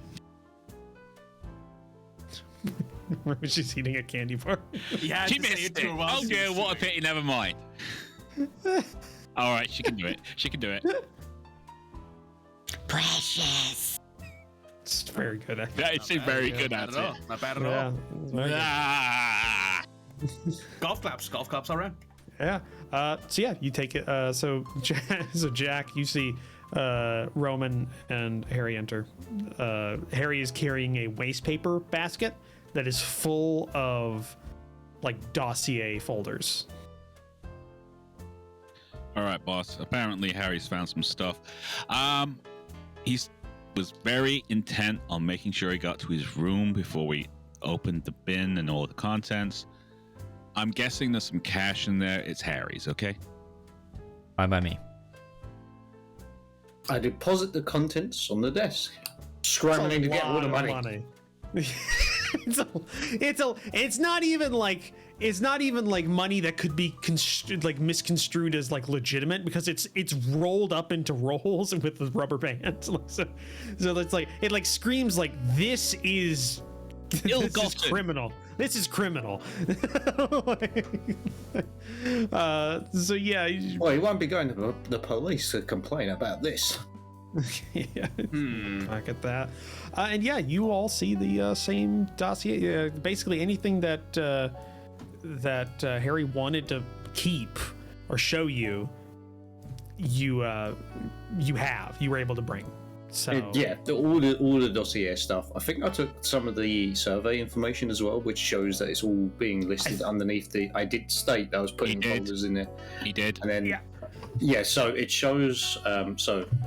Let's get in character for this. Right, this first bit here. Apologies for the mess. I had to make it look, like I was taking out the rubbish. No problems, buddy. What you got? So over here, right, we've got some information on some properties, yeah? It's stuff in the city, it's apartments, it's warehouses, some stuff in North Texas. But here, have a look at the owner names. They all begin with RC. Yeah, that's it. It all begins with RC. So I think he's laundering some of his dirty money in properties. Now, over here, in this big pile of paperwork, as you can see, he's been collecting some dossiers on the various people across the city. Now, some of these names, I ain't got a Scooby who they are. Maybe the Alderman might know more about them. But there's one here in particular of our dearly departed good friend, the Baron, and a couple of other individuals operating in the city. Which individuals? Who was it again? We had a dossier on. You got dossiers on Roman and Patrick Muldoon. And there was like, I don't know if you would have kept those just the random like government. Oh no, yeah, you're right. I wouldn't have. I think I might have just use it just to be like, just to screw it up around the waste I'll paper. say you have a smattering of them, but you remember as well, like there was just a smattering of government officials from both the city and from the area where the properties in Texas and southern like Oklahoma are currently are like just like officials from those areas. Kind of a mix.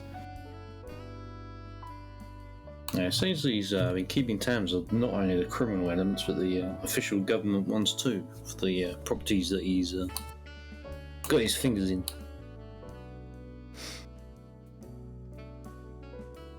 I mean, you wanted blackmail information, well, here you go. Yeah, that's good work. Harry? Go put your money away. Sure thing, boss. He hurriedly stuffs all the dollars into his clothes and heads back to his room. We got problems, boss. Yeah. Give me that dossier. I want to read about myself. Sure. I'm gonna look over his shoulder. All right. Just roll a d10 for me, rival.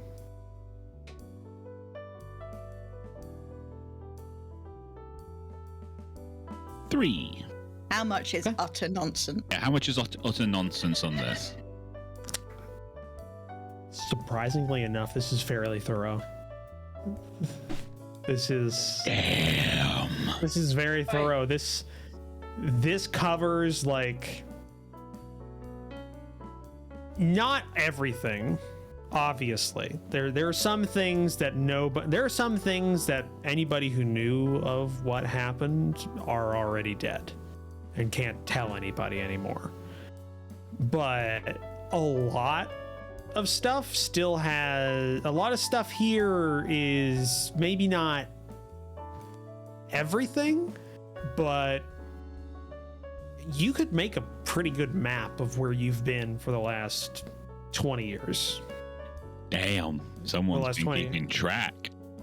And it even goes a little bit further because it covers, not in great detail, but it does cover like where your upbringing was. Like not in detail, but it's like passing mentions in like a couple of paragraphs, like the area and what that might mean for your disposition, that kind of things. They've got a psyche eval on me. Essentially, yeah. Like it's not that thorough, but it's more like more like, how are you going to deal with this person? Well, you could do this is a pressure point, etc. They did this job first, they did this, we lost, we don't have any information for this period, etc. It just kind of goes through like that. There's no like, it's mostly text. There's not a lot of pictures or anything like that. It's just a dossier that's kind of flipped through. There's a picture of you. Obviously, it's one of the few mugshots that exist. Early on, you know, it's official Young and record. Yeah, young and dumb. You got like a black eye and a little scruff, like a little scruffy, like somebody was like grabbed your collar really hard and the top button's just gone, and they snapped a picture. If you ever seen those like Harvard, those ones of like the people that had that snowball fight and they had the mug shots of the Harvard and they just had like giant like black eyes and their faces are swollen and stuff like that, but they all look really dashing because that's how mug shots looked back in the day. Like kind of like that. So they've got that, and there's a small sketch of you, maybe like 2 years ago, you'd say. It looks like it was probably because you're wearing like a thicker coat. So probably when you were maybe a bit further north. And that's kind of it. It's surprisingly thorough. But it doesn't look like it was, from what you can tell, it doesn't look like it was written piecemeal. It looks like this was done like as a work. Like this was a stream of consciousness, not a broken piece with multiple different authors. What you can get. Does it look like it was a police file? It's somewhat in the vein, but it does use a lot of quotes from police reports here and there. Things like, there's a job you know you did, and this dossier seems to think you did, and the police are reporting on that, and it's quoted.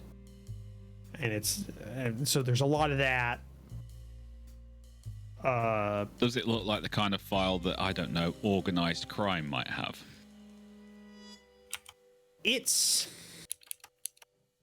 It'd be like one of the really high class like places would have this. Like this isn't like a Blue Boy or like a lower, like, you know, like a 16th Street kind of gang.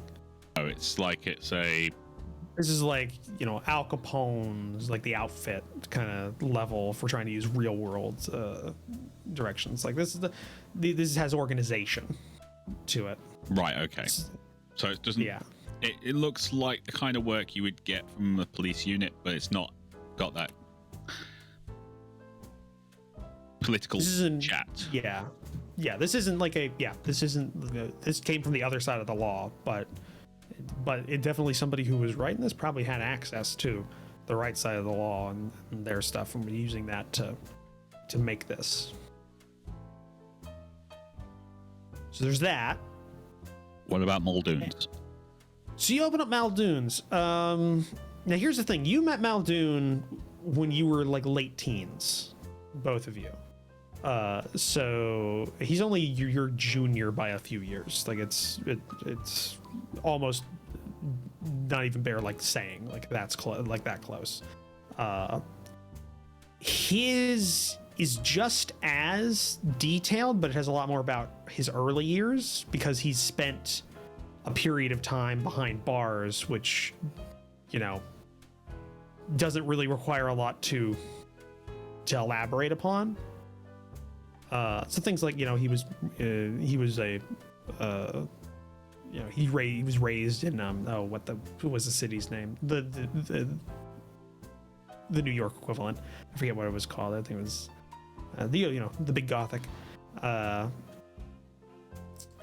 Raised there, so he was like in one, like on the Long Island side, that kind of thing, where he rough and tumble, that kind of thing. Has a couple more shots, like pictures, both like young, like probably like 11 years old, like mugshot kind of thing, like for what it seems to be some sort of like petty theft. And then progressively gets older as time goes on. The last one in there is of his prison, like he's in a prison jumpsuit and he's got like some pretty bad burns, like fresher on him. And apparently he was raided somewhere in the South, one of those federal prisons, which is known at this point in time for being very much for like hard labor kind of work. Not like you stay in your cell for 20 hours a day. This is like, no, you can go outside, but you're strapped to everybody else, and you bring a hammer, and you bring a hammer, or you bring a scythe or something like that, and you're cutting the side of a road, or you're breaking rocks, that kind of thing. You're breaking big rocks into smaller rocks, and breaking the smaller rocks into even smaller rocks, and then all the way down to gravel, and then you get a bigger rock. Yeah. But in the South, it was more like, okay, like I-10 needs to be cleared of thrush across the entire like north side of it. You've got 30 miles to do, and we're going to be doing this for the next 3 weeks. Get on it. And it's like, that's kind of like stuff like that in like the middle of July. It makes mention of that. It makes mention that he got out early for good behavior, but it does denote that is odd, because there was an incident report that never was directly tied to anybody, but it was one of his cellmates that ended up dead. But there was nothing to tie him to it, but the report makes extrapolations that it's very much similar to what he normally does when he was given a job for this kind of work before. So it would makes sense that it might have been him. He was just very good at covering the tracks of that, but he got out early because of it, because he didn't get caught. And he's been drifting since, and recently arrived, and that kind of where it recently arrived in the Midwest, and that kind of ends there. These aren't like up to date to the year. Neither of these like end a little bit before like mid last year in terms of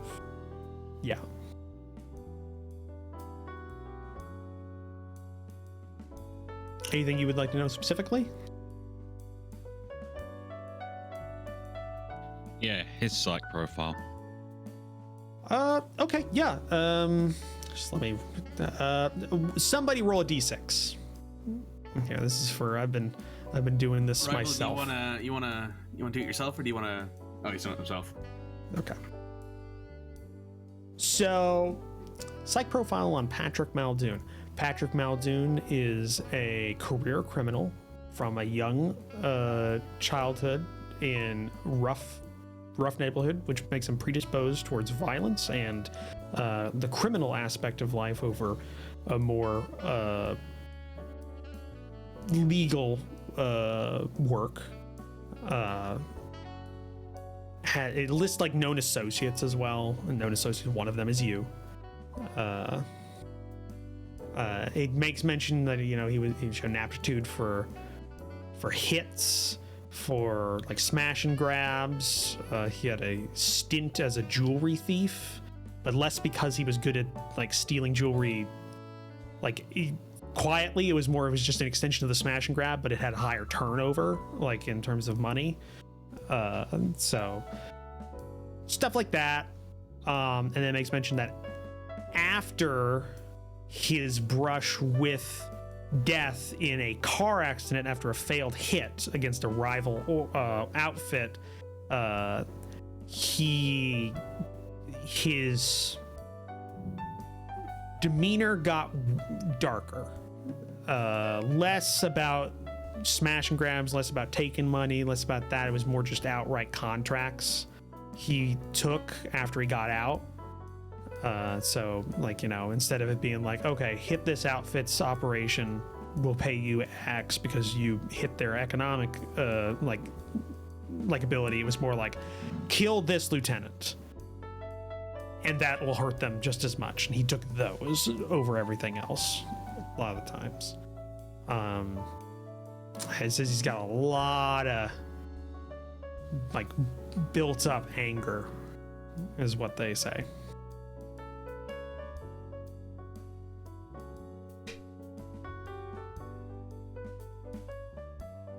My psych profile? Yours is, hold on. Yours is, it gets some things right that you think. Doesn't seem to be as well researched. I'm rolling for accuracy on all these things. So it doesn't seem to be as well researched as you expect. It makes a lot of assumptions about you. It says you have a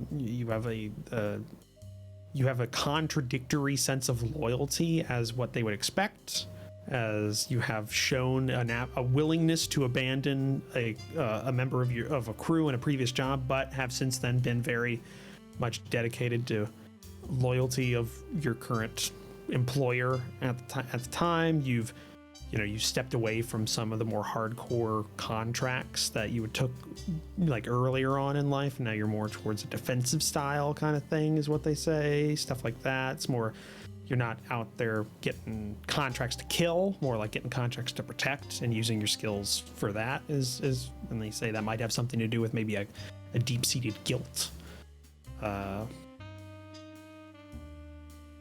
Stuff like that. By the way, you're reading all of this as well, Jack.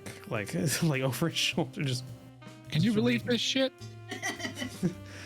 I mean, someone got a photo of you looking human.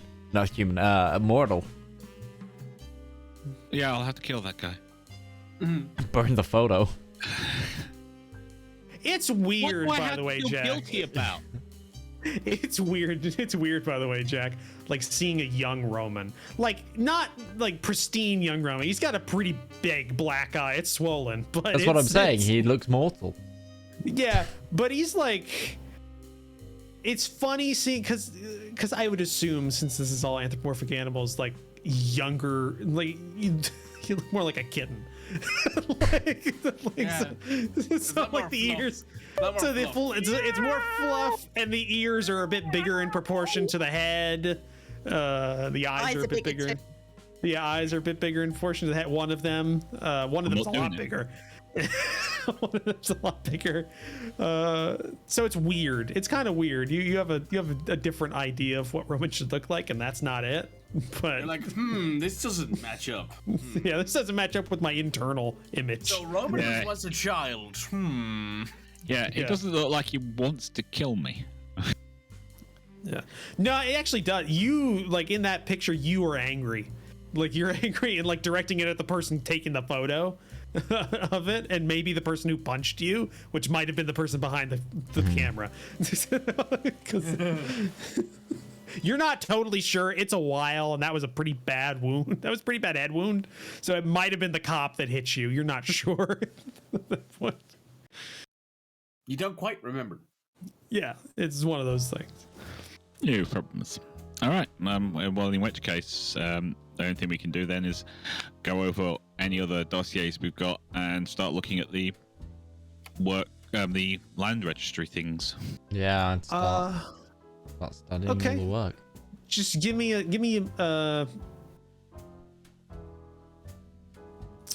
that would probably be academics. Yeah, academics would work. I'd say academics are questioning, and questioning is more of a direct thing. So yeah, go ahead with academics. I'd say mind academics. Check. Well, I can do mind. I can't do academics. Mind. Hey, you might be able to do something. Academics.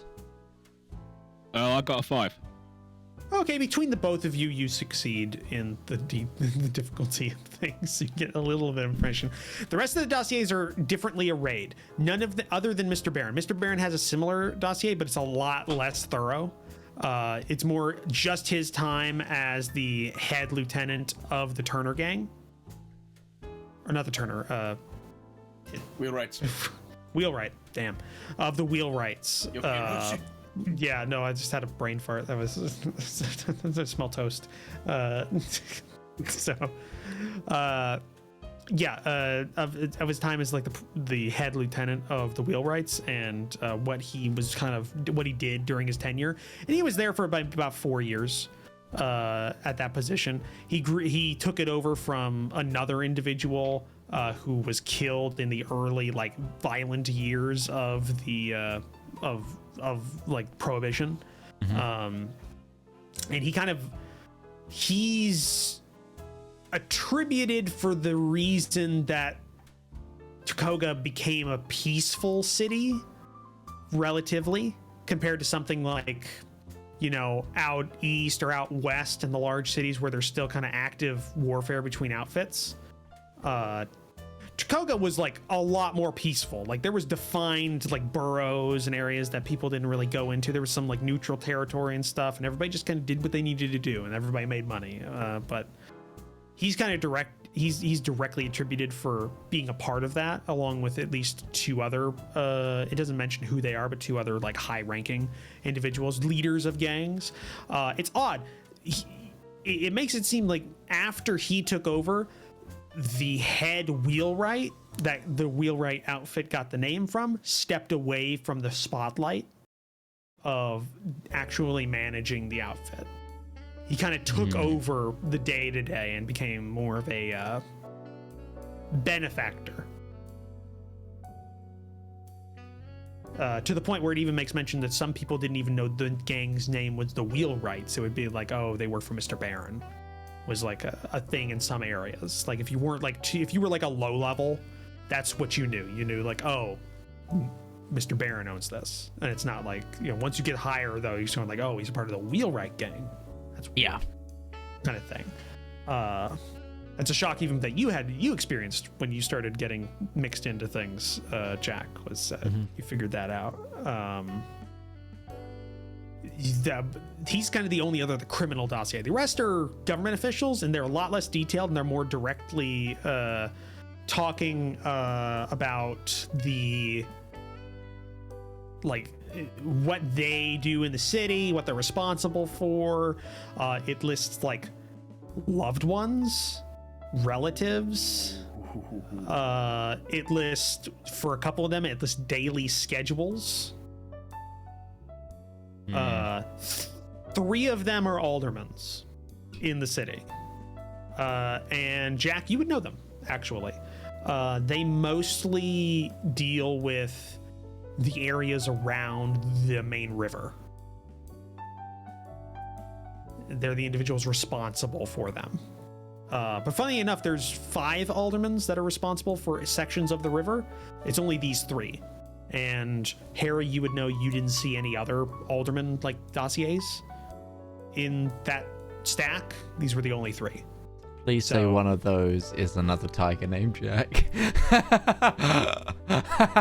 Because if so, it looks like that he's stolen Jack these. Smith. Yeah, Jack Smith, Bengal Tiger. Bengal Tiger, heavy set. Not like as in built, but more like just he's fat. Fat cat. Fat cat politicians. Yeah, he's old money. He's part of the Smiths, the Tricogha Smiths, which like the picture they have of him is like he's wearing an older style cut of suit, and he's just not wearing glasses. He's wearing a monocle. Now it's gonna look like this Jack hired someone to come steal everything. Whatever. Yeah. But yeah, those are the 3 aldermen that you get. So you have 5 dossiers, or 4 you have 6 dossiers. You have the 3 criminals, 3 aldermen, and one of the like local officials from another state. There's like a picture of this mayor, it looks like, or at least some. It doesn't. This one's a lot less detailed. Like these are more like cursory, like half the density of the other ones. Of just a like official. They list like a city name, and it's hold on. Let me get this one up actually, because that's probably going to be useful.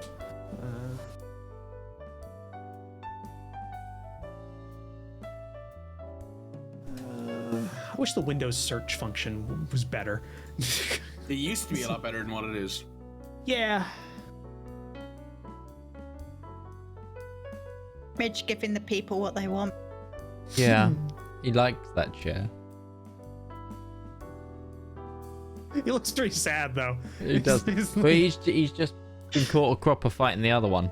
That's why I stood up a minute ago and had to go out. I don't know if you heard me shout. Oh no, I didn't. See, Duke's found a spot on the couch, like one of the like the tops back of the couch, like one spot where he's been sleeping hours on end every day, and he's just like and lays there. I think it's because he misses my dad, and my dad like sits across from that spot, and he's just waiting for him to get back. Oh. The funny thing is, he doesn't go near him when he's home, but I think he wants him home. Oakmere. It's a small town called Oakmere. It's right on the Oklahoma-Texas border, and it's just this like kind of skinny opossum that's wearing like a 10-gallon hat, and it's a candid photo. It's like there's a little like blur because he was like moving or talking. Maybe not like moving, but maybe like talking with people, and this was like a photo taken from a distance kind of thing. And yeah, this kind of relates to the other dossiers, which are land, that are all fairly like arrayed around this area. And I guess if you're gonna be, we're just gonna be using those checks. All the land, like I said previously, when Harry checked it, you got all the same information. Smallest parcel's about 50 acres. Largest parcel's just shy of maybe 1,000 acres. Just a mix of terrain.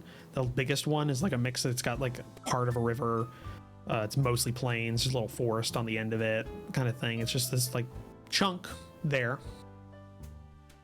A couple of roads run through it. So yeah, that's what you that for the land. That's what you get. There's not a lot of detail on like the land grants. Buildings as well. Just a random smattering of buildings within the city, with like building inspection reports and like how up to date they are, like connections to the various like grids of the city, power, water, plumbing, that kind of thing. Most of them are occupied, from what you can tell. Like they're actively like lived in, the residential ones.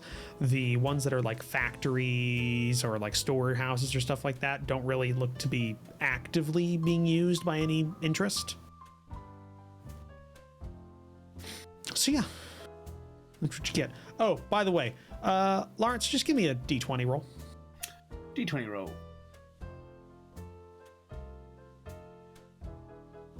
12. Lena and Larance, you arrive at the home. You were let go about half an hour ago from the hospital. I have got him leaning on me. Even if he doesn't want to, doesn't matter. Yeah, actually, the taxi is also helping because he notices the bandage on the man that was in the taxi, and he's just trying to be helpful. You paid him well. He gets you to the door, and he just like kind of like does the thing where he like leans you slightly. I give him another Merci, $1. monsieur. Here, I give him another $1 out of my pocket. Tips his hat, takes the $1, and just goes down the walk. Which one is your room? That one. and he points at like where he thinks his room is. It's just the hallway. Yeah, it's literally just a massive hallway he's pointing at. Yeah. Brain is still not right. Let's put him on a couch. Yeah, you could plop him down anywhere and he'll fall asleep. The doctor gave him a clean bill of health. He's got to sleep it off at this point. He's fine. Yeah, it's like, he'll be fine. Just clean the bandages tomorrow. He'll be okay. Yeah, he's got a belly full of laudanum. He really needs to sleep right now. He needs to sleep, yeah. He needs to go to sleep, man. He's fucked up. Yeah. They check. He doesn't have any like major swelling, so they're just letting him go home and get some bed rest and like check in with his doctor in a day or two. Right, we'll get you settled. Monsieur Roman, Alderman Andrews. She just call you Old Man Andrews? I think it's the accent. We're upstairs, Miss La Pan. Lawrence is giggling when he hears Old Man Andrews. I'm just gonna get Larence to his room. Yeah, he's just like... Leave the thumb on the sofa. Get up here. Alright, Roman, I see how it is. Hits a pillow with Thompson underneath it. No, he's done that. He's done that before. He's just gone. He's just out. Doesn't matter what he's sleeping on. The funny thing is, one of these days you're just gonna like, let me turn off the light here, and then a gun comes out from the lamp, stashed everywhere. Let me just. You're gonna move out one of these days. Somebody that moves in like in a couple of years is just gonna be like, what is under the sink? What the hell? Why is there a You think that's bad? You should check upstairs. Look, I've got 4 Tommy guns, 3 shotguns, and God knows what this bazooka thing's doing here. What is his plastic tube? Yeah. But yeah, you get him to bed and you come up to. I give, as he's falling asleep, he'll feel something on his cheek and she'll go out the room. So, is it a simple registry office or a full church do for you two? A second date is a good start. Fuck you, Roman. So, to allow Red to share what I am sure she wants to share her theories on, because she's been making those faces for a half hour now. She's been going crazy. Sarah, it's great if you just wait and let us stew.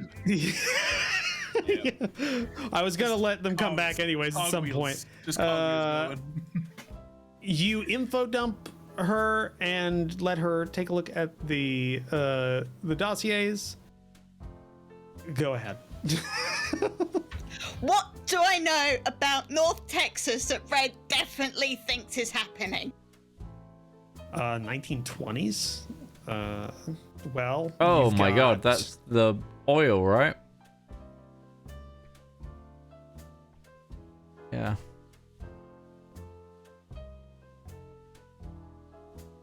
I've seen that TV show with Pierce Brosnan where he scalps a dude. Yeah, by 1920, oil production had reached 450 million barrels.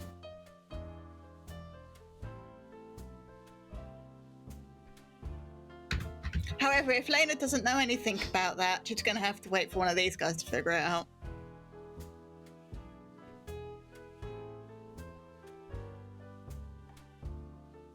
I think you'd all...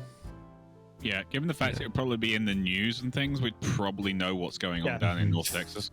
For reference, 1901 to 1940 is considered during this era is considered the Texas oil boom. So yeah. She's been here long enough that she's definitely met a loud Texan in a big hat. What's the hat got to do with anything? to point out, these are mostly, we're talking northern Texas, so like that bit that goes up, that like weird bit. This was mostly like in southeastern Texas, the oil boom happened. But if it's in Texas, then the chances are that they're going, ooh, oil could be in the north. Let's do a quick check of the ground. Oh, there is. Then we might going to keep that quiet and buy up land. Or there's the other point of, isn't our mayor from Texas? He's from the South, yeah. You don't know specifically where he's from, but yeah, he talks with so he hides it for the cameras and for like when he's speaking publicly, but yeah, he doesn't hide it that well. He has a Southern accent. He's one of them good old boys.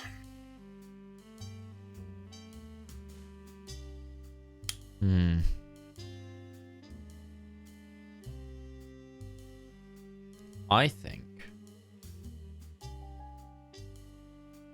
the mayor is using his political connections to garner up people to, buy land where they can build larger production houses for illegal liquor to bring into the city. And it doesn't have to be necessarily in areas that is at all close anymore, because airport. That was my thinking. Well, it does answer one of my questions. Is the mayor corrupt or being blackmailed? I think this answers. Both.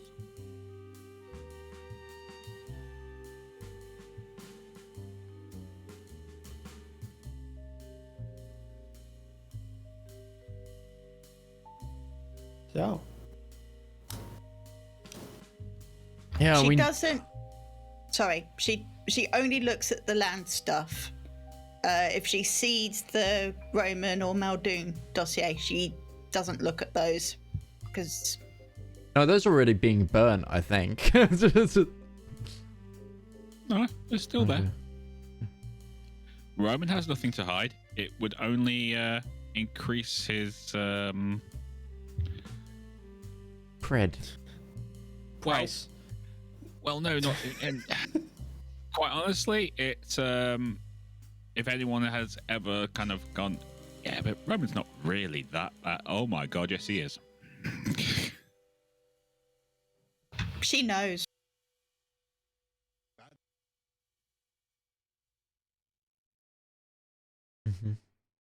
Okay. But yeah, of all the information you received, you know of these dossiers on individuals, 3 aldermen, a local official in southern Oklahoma, North Texas area, a whole bunch of land dossiers, both here and there. Dossiers on 3 criminals, Mr. Barron, Roman, and Patrick.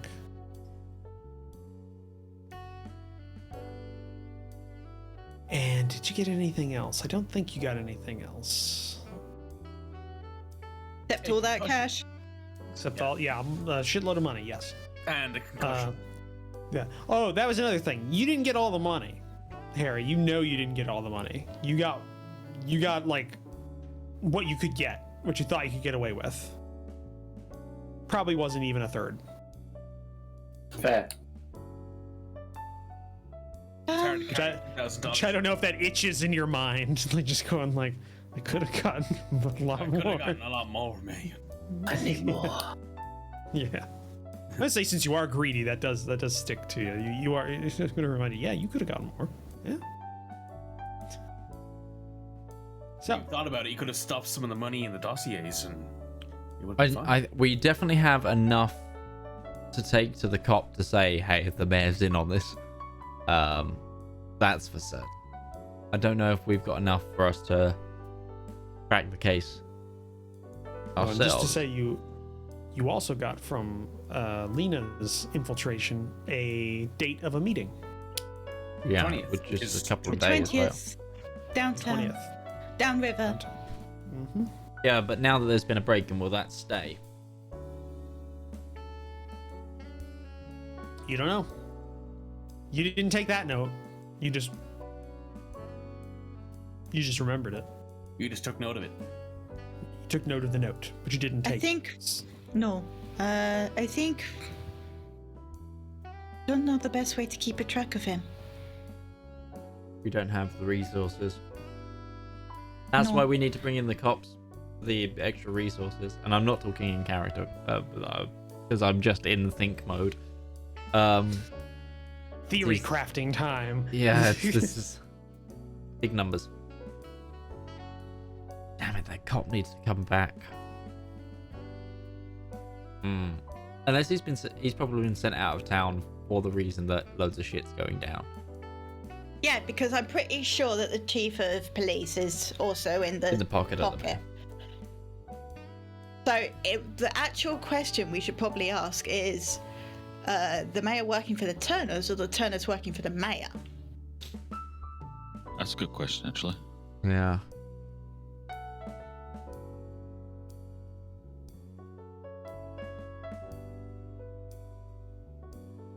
But if it is Boo's running, and then he got the Turners sort of in, oh, poor Larance. And, you know, that the airport is now sort of open and they can because they can build an airfield dead quick. And you just need a flat piece of land, which, you know, Texas is full of. So... You can't build an airfield that quick. This is in the era you kind of could. This is on the edge of the era where you could get like a puddle jumper equivalent of modern day puddle jumper, you know what I mean? And you could kind of just land it. If it's flat, it would work and it could take off from that. Like, you know, because this is still the era where I think there were still aerodromes in England that were functioning. Like, you know, so it's like it's right on it's on the cusp of airports becoming the norm, because then you're starting to get things like, you know, like Douglas and Curtis's and stuff like that are like, what about, you know, the river? Is that deep enough to like have a airboat in? I don't know if that's a common thing in this era right now. Not in city limits, I don't think. Not in city limits, no. But this is 1920s, and the Mississippi has long stretches of just like kind of unclaimed, like wilderness, like around it. Like there are stretches of land that just like have no settlements along the Mississippi in this time period. I mean, it's shrinking, but it's there, and the Mississippi is wide and slow. It's not a fast-moving river by any stretch. That's why like river barges are common. Like, okay, I think we sleep off the rest of the day. Let Larance sleep off his injury, and we regroup tomorrow. I can, you know, read about myself in the paper while we discuss what the plan is. Get everybody together. All right. So you Such all a Jack thing to say. I read about myself in the paper. half the reason he has this job. Yep. Monsieur Roman, is there a spare blanket? Probably. Fine, you can give him a spare blanket, but he's not getting a pillow. It's for me. Oh God, you two really are getting married, aren't you? Not tomorrow. I wouldn't put it past the pair of you. Fuck you, Roman. Mad as rabbit. It's not even in the same room. No, just fuck you, Roman. She curls up on a sofa in the living room. Okay. You all go to sleep. Which means anything that recharges on a rest you can finally do, because it's been like 3 sessions since like a day has ticked over. It do happen sometimes. It do happen. Yeah, it do happen. Oh, DM, did we level up? Because we got You have XP. Yeah, you buy things with your XP. You don't need to wait. Give us stuff, remember? I can if you give do us things. stuff, but we've had 10 episodes. I just wanted to check you're okay with It's every us taking 5. something Yeah. else. Yeah. We've had 5 episodes, which means we've not got 10 XP, assuming you haven't beaten a goal, because you can get 5 XP from that. Yeah, so if I don't say you've beaten a goal, then you get 2 XP a game. So you've got 10 XP in spare, which means, yeah, you could do things. Like you could buy things. Harry might have got a goal. Oh, yeah, what was one of your goals? Make the big heist. Make the big heist. I mean, $9,000 in 19. That's the biggest. It's the biggest tech That's he's a ever big done. heist back in those days. That is a big heist. That's Succeed like at a big heist. That's like a medium-sized business. Like you got in and out without being seen. Everything. It's cash in hand. No need to worry about Roll training exchange. roll 2d20. Roll 2d20s for me. And I have a goal in mind for the score. And if you're within that range, then you're good. Okay. You're good. You succeeded. I was doing low. I wanted you to get. Basically, if you got high, you thought I could have gotten more, but you got low. You think you got a big heist. That's something you could write. That's something you could think like, I did it. I'm making. I'm making it. So yeah, you succeeded a goal, and you did it like it's not even like a half. You totally succeeded that goal. So you get like a reward, which I think is there's a couple of different rewards I can give you. Basically, for that. you can give him anything. You can give him a soak, a gift, a career path at a D4. Well, the career path would be a replacement for the current career path. Sorry, it's a type. It's a type, not a career path. Yeah. Yeah. You give him a type and a D4, or you can give him an expert and a skill. You can give him like a skill dice. You can give him an extra D8 and a skill. You could give him a soak if that was applicable. If he'd taken a beating and still has kept standing, he might have been like, well, I'll give you another soak. Seems cool. You know? Realistically, I would have argued that Andrew should have been given a soak for Larence beating the snot out of him, but maybe that's just me. Right. Yeah, okay, so I'll say this. You could take an improved trait. So you would up one of your traits by 1 die level, if you would like, to a maximum of like a D12, which I don't think you have anything close to that, but so you could do that.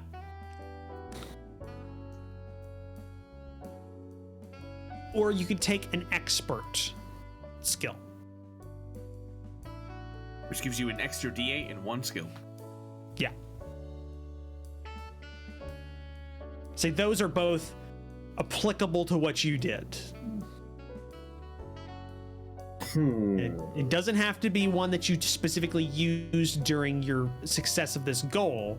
It's up to you to pick.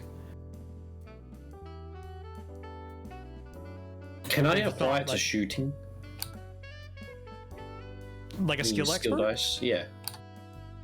Yeah, it just adds a D8 to the skill. So if you have nothing in the skill already, you'll have a D8 in shooting just because you're an expert at yeah, shooting. No, I didn't want it off of questioning. How do I take a die off?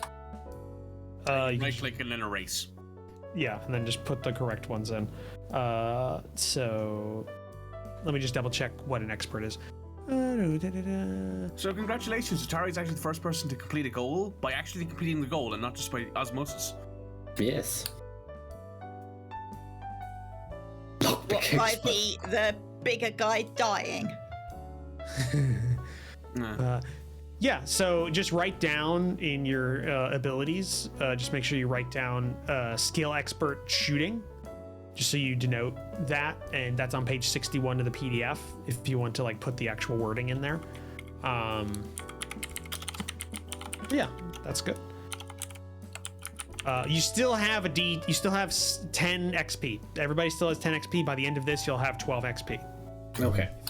Yeah. Yeah, because your goals are a separate thing. Now, also, you think in the next, before the next game, think of another goal, because you replace that goal with a new goal. Mm-hmm. You kind of keep going with that. So Night ends. You all wake up.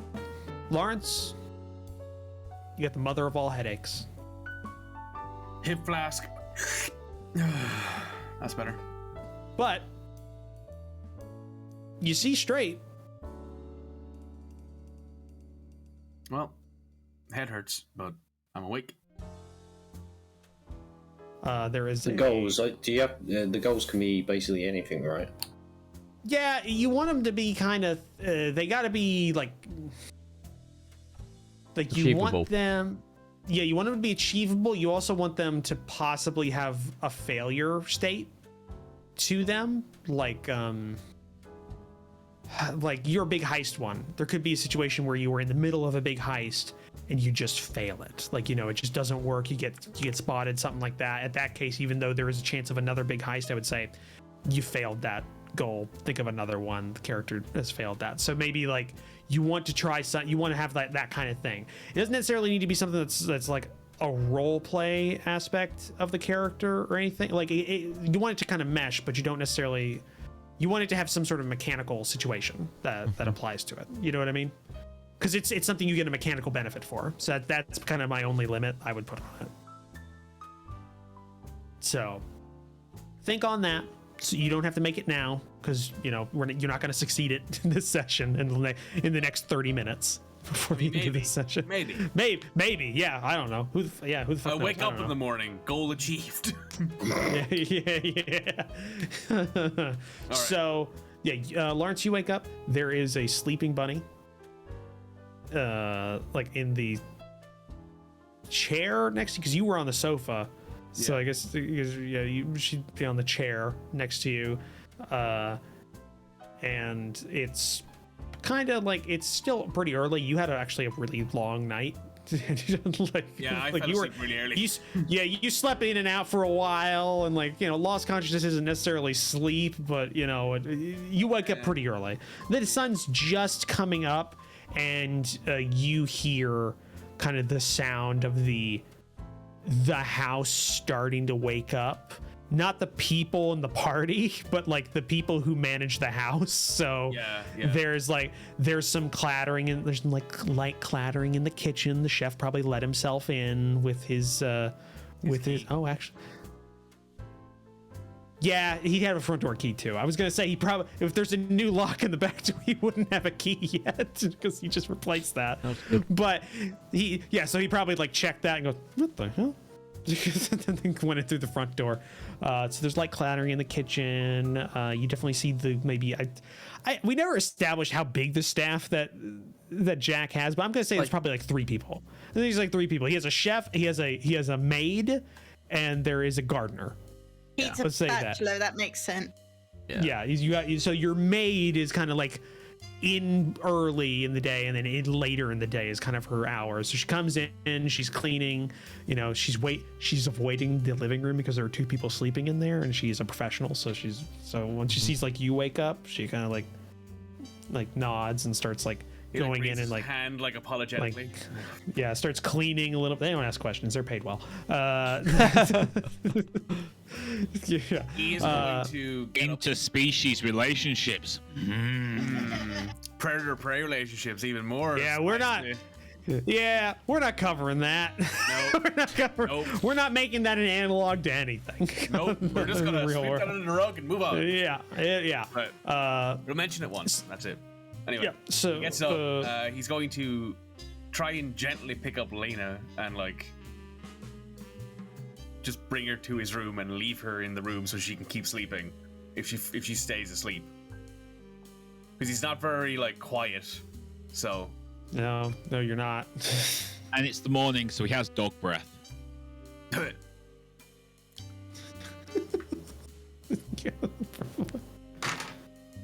Yeah, totally. Lena wakes up. He picks her up, and she's just like, "Oh, well, I tried to be nice." Yeah, Lena, you're like a lady, but you're also like a professional. So like you've got instincts that like as you're jostled slightly, it's just like you're up. Oh, well, sorry for waking you up. I was going to leave you in a room so the maid could do her stuff. How are you feeling? like someone's kicked me in the head. I haven't even tried to yet. Go back to No, sorry, a couple of years too early. and at that point, he just draws his pistol and shoots the fucking record player. No. Anyway, yeah, my head is all over the place, but thanks for looking after me. If you want to go back to sleep, you could use the room I didn't sleep in. No, it's okay. About time to get up anyway. Yeah, I need a shower. And he goes to take the bandages off. No. And she sits him down and Come on. she sits him down and sort of checks him for him. Okay. Yeah, he's not bleeding anymore. Thank you. Give it time. Shut up, bro. Not bleeding. And when you take him off, like, yeah, you check like the mirror. You definitely like got grazed. It's not the worst that you've had before. Well, it won't leave much of a mark. So Yeah, I mean they had to shave like the bits like here and there. So there's like a bald spot like going like across there. Yeah. You. But it's not going to be like, that fur will never grow back. It's like, well, yeah, no, it's just been there. And there's like I'd say something like that. There's probably like a few stitches. It's not a lot. yeah. He's like, It's just nothing. that's- There's nothing to keep it closed. You know from experience that's gonna hurt like a motherfucker if you shower because that's just like right on the head. So it's just like you go. he's like, You fuck it, have I to need like keep shower. your hand on it while you shower. Just He like, doesn't care. Pain is Yeah. pain. It'll go away. Then. wakes you up. Yeah, exactly. Wakes you up a lot. He's like, Jack, All right, take a shower. Andrew, or Alderman. Just go ahead and roll a d10 for me. I'm just gonna see if you actually went to Sure. bed last night, or you were in the office, just like thinking things over. 6. Okay, you spent most of the night in your office, just kind of like going over these and trying to like figure things out. You tell everybody, let's sleep it off and figure out what's going to happen tomorrow. You didn't. You didn't Yeah. follow that advice. Fair enough. So it's kind of a surprise to you because you're woken up in an odd way. You're woken up by the sound of a phone ringing, and it's weird because you don't have a phone in your room. You know, that's like the first thing that pops into your mind, and then you go like, "My back really hurts." And you're like, And then I realized that my face is on a paperweight, and I'm like, right. yeah, you just No one here has definitely never fell asleep on a keyboard. No, that's definitely never no, happened to it's any not of the these fact people. this chair reclines at all. yeah, no, For I've done everyone that. watching at home, if you're working in an office, great thing to do. Go out for an all-nighter, right? Then come in at about 6:30 when your office opens. Turn on your computer, push your keyboard back a bit, jack it onto the chair, head down on the desk, and watch your boss be impressed that you pulled an all-nighter for him. Yeah. I mean, I'm guilty. I have fallen forward in my chair before and woken up with keycaps all over my face. See, I don't fall forward. I just like I'm one of those like I just naturally like fall backwards and I'll just sleep like sitting up. Like, I can do that. I've done that before in security. Not a great. Yeah. But yeah, you like consciousness slowly comes to you. It's what I you said. So I go. The phone is ringing. I quickly go to my top drawer, grab like a bottle of aftershave. Alderman Jack Andrews. You gotta love the what is it, ammonia. You gotta love that. Yeah, no, this is 1920s aftershave. That stuff's got like Malt liquor in it. That's got a lot in it. So that's why I used it as a smelling sauce to wake me up and just be like, let's go. Yeah. You Jack Andrews, and you hear on the other side of the phone a familiar voice. You hear Mayhew calling. Jack, sorry it's so early. Can you hear me all right? Yeah, I can hear you. Okay, you sound Muffled. I've been hard at work. A lot of Half your jaw's not awake yet. a lot riding on my fur at the moment. Right. Okay. This isn't gonna be fun then. We gotta schedule a meeting, and you can't say no. Cause I'm not the one you're meeting. Shit. Sure. Time, place. Your place, like noon.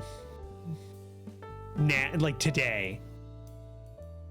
I would have called earlier, but yeah, I didn't have a lot of time either, honestly. Thanks for the heads up. You stay safe. I will try. Just phone goes down. Click.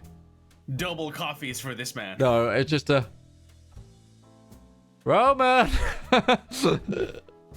You go, row, and the door opens. Yeah, boss. Mr. Roman, you got a Wheelwright's full coming. night's sleep. Here. You just woke up early. He went and checked my room first, and then came here. Knew The I office fell door's asleep. Closed. I know he's in there because he's nowhere else. No, I go, Robert.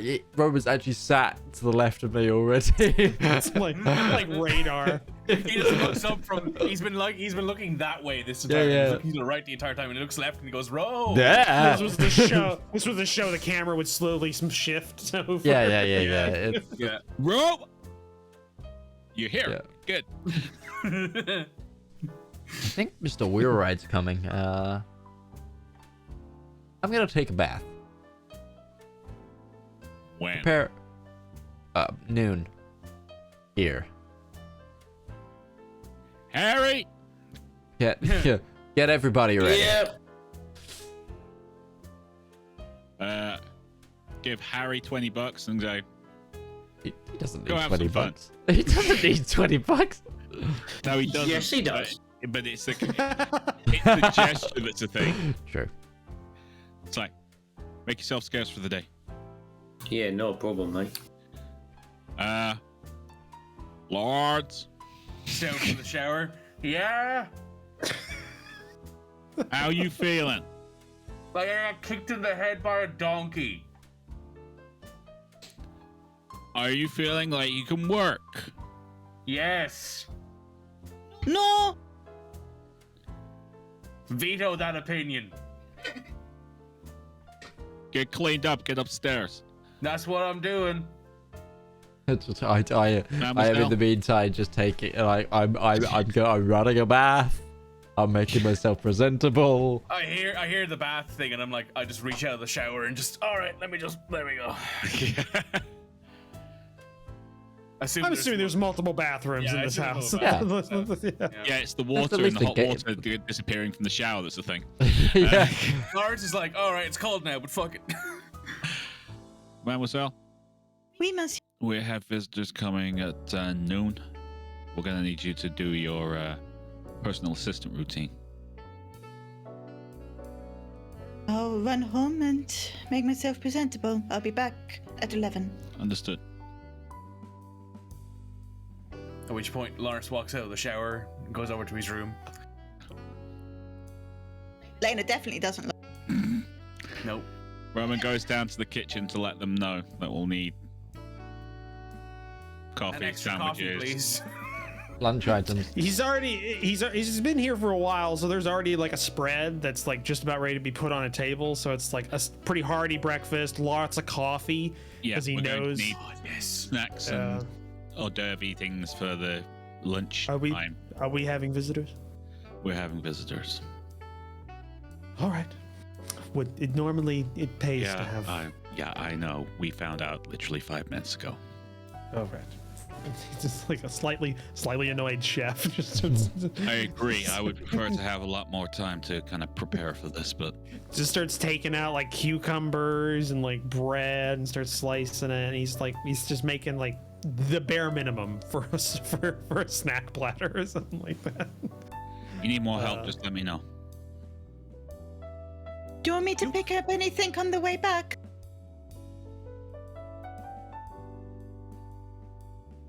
Oh, that was for me. Yeah. One, no, I'm good. I shop every few days to replenish this. Two, Roman, you cook? There's more than one thing you can do with a knife. I have no context for that statement, so. You don't want Danny, says. I have no Picks up context for that potential threat. Picks So, up one of like a chef's sous knife or something like that. Kind of does the whole kind of round the fingers type thing. Twirls it, yeah. You can use it to kill, or you can use it to create. Which would you like me to do? Not threaten me. I don't get. Are I you tried to wanting Google help me or not? that. I can.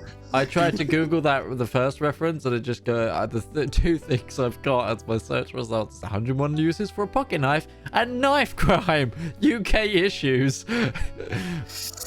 Ooh. That sounds like a. That sounds like a. Yeah, help him out with the reference, Red. Come on. It's from Leverage. The TV show about con artists taking down bad guys. Oh, nice. And the guy who is kind of like the physical intimidation is well famous for being basically practically unbeatable in a fight. And he basically is his passion, so he can kind of come down from that and reduce his anger and everything, is he cooks to like Michelin star levels. Damn. Nice. I appreciate that, actually. I do love me a good chef. So you can either use your knife to destroy or use it to create. Which one do you want? I'm going to create right now. I'm going to help the chef out as much as I can. Okay, like yeah, you just help him. Kind of. He's not cooking anything. It's just a lot of prep that's going into it because he's already cooked everything for breakfast. And actually, he probably has you like mostly just like get that out there because that's part of his responsibilities to make sure the table's set up for when breakfast is supposed to go. So he has you kind of take things out and kind of clear space, that kind of thing. Yeah. So everybody kind of gets ready in the house.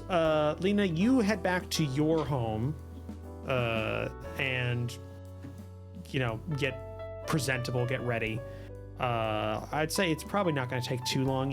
Because you don't have a personal vehicle anymore in the house, somebody to drive. It takes a little bit longer to get there and back because you have to use public transit or a taxi. Well, when I chose a boarding house, I wanted to make sure that I was not too far away from. Yeah, it's not that far, place. but it takes still a little longer. You won't have scheduling conflicts, but yeah, you have to be mindful of that. Harry, what were you planning on doing today? Now that you have $20 plus, a lot more. Got my nice clothes and just hang around town, enjoying myself. Take your nice clothes and $100, and let's see what we can do. Yeah. Stay out of the house. I'm wearing a nice suit. I got some money. Let's go make some more. Yeah, there's a lot of options. We'll go through that probably next session. What Harry does in the town. Yeah. So I'm trying to judge how long the scene will take because I don't want to break it up. Larence is actually going to trim himself up a bit, like tighten up his facial fur a bit, because it's gotten a bit long. And he's like, should probably look a bit scraggy here. So tightens him up. He takes out some pomade and like whips the top of his head back, and he's like, all right, not bad. And he comes out dressed in his suit, assuming it's not ruined, the one that he bought like 2 days ago. No, it's not. It just needed washed, but that happened. And breakfast, coffee, lots of coffee. Yeah, there's coffee. There's coffee, a lot of like eggs, and a lot of everything. He's just scarfing that shit. Yeah, a lot of stuff that kind of sticks to your ribs, kind of food, which is has been specially requested by the Alderman as his breakfast of choice. So it's common. Mm-hmm. Though there is a side for a couple of people. There's like a grapefruit with some lean ham, you know, kind of it's cut for people that want that. Literally, no stuff. one in the world wants grapefruit. Nope. I actually did have no. I do enjoy the taste of Parmesan grapefruit. is pretty good. Grapefruit I do like Parmesan is pretty good. I do like grapefruit. My problem is actual grapefruit I can't eat. Like I like the taste. Oh. I can't eat actual grapefruit though because I've had grapefruit Parmesan. It's actually pretty nice. Yeah, it's actually a thing in my family. Like I also had an uncle that loved grapefruit, and it was also like allergic to it. But he ate it every time he got a chance. He just took it. Like it wasn't like anaphylaxis, but it was like, oh yeah, I'm going to regret this, but but it's worth it. Fair enough. Fair enough. Yeah. Just like with me and pizza, because I can't handle lactose, but I can't say no to a pizza. I can't say no to a pizza, and cheeseless pizza is horrible. Who can't say no to pizza? To be honest. So. Not Red Moogle, that's for sure. I surely fucking can't. Pizza. I actually had a pizza for lunch today. Nice. I had a couple So slices. did I. But Yeah. restaurant pizza, not. I didn't make myself. No, I had a little mini deep dish. Anyway, the scene. The scene. Well, that's why I think I'm trying to figure it out. I don't think it'll have enough time because we only got 15 minutes until the end, and this is going to be like a solid chunk scene. That's setting up the next arc. So, I hate to do it, but I think we're gonna have to end early. I am not complaining. I need bed, so. And also that gives us time. We can end the stream, and then you guys can talk about leveling up your character in the last like 10 minutes. That way we can kind of deal with that. You know? All right then. We don't want to record that with the fear that a mob boss is about to appear at the Alderman's house, we're gonna leave you there. Join us next week for yet another episode of Tricogha Nights. And if you missed it, the episode 1 of season 2 of the Eleanor Chronicles is now up on this Twitch channel. It will be appearing on YouTube later in the week, and by that probably tomorrow. We will see. But other than that, thank you to Commissar Roach for writing and GMing this campaign. You can find him at youtube.com/Commissar Roach. I've also been joined by the wonderful Surelyonlymikey and UtariOnzo. Both of them have Twitch channels at those exactly names. And we also have the wonderful RivalZoneGaming and Red Moogle from RivalZoneGaming. You can catch them at youtube.com/RivalZoneGaming and twitch.tv/RivalZoneGaming. I've been Midgeman. This has been the Component Cast, and we will see you next time. Bye-bye now, friends. See you.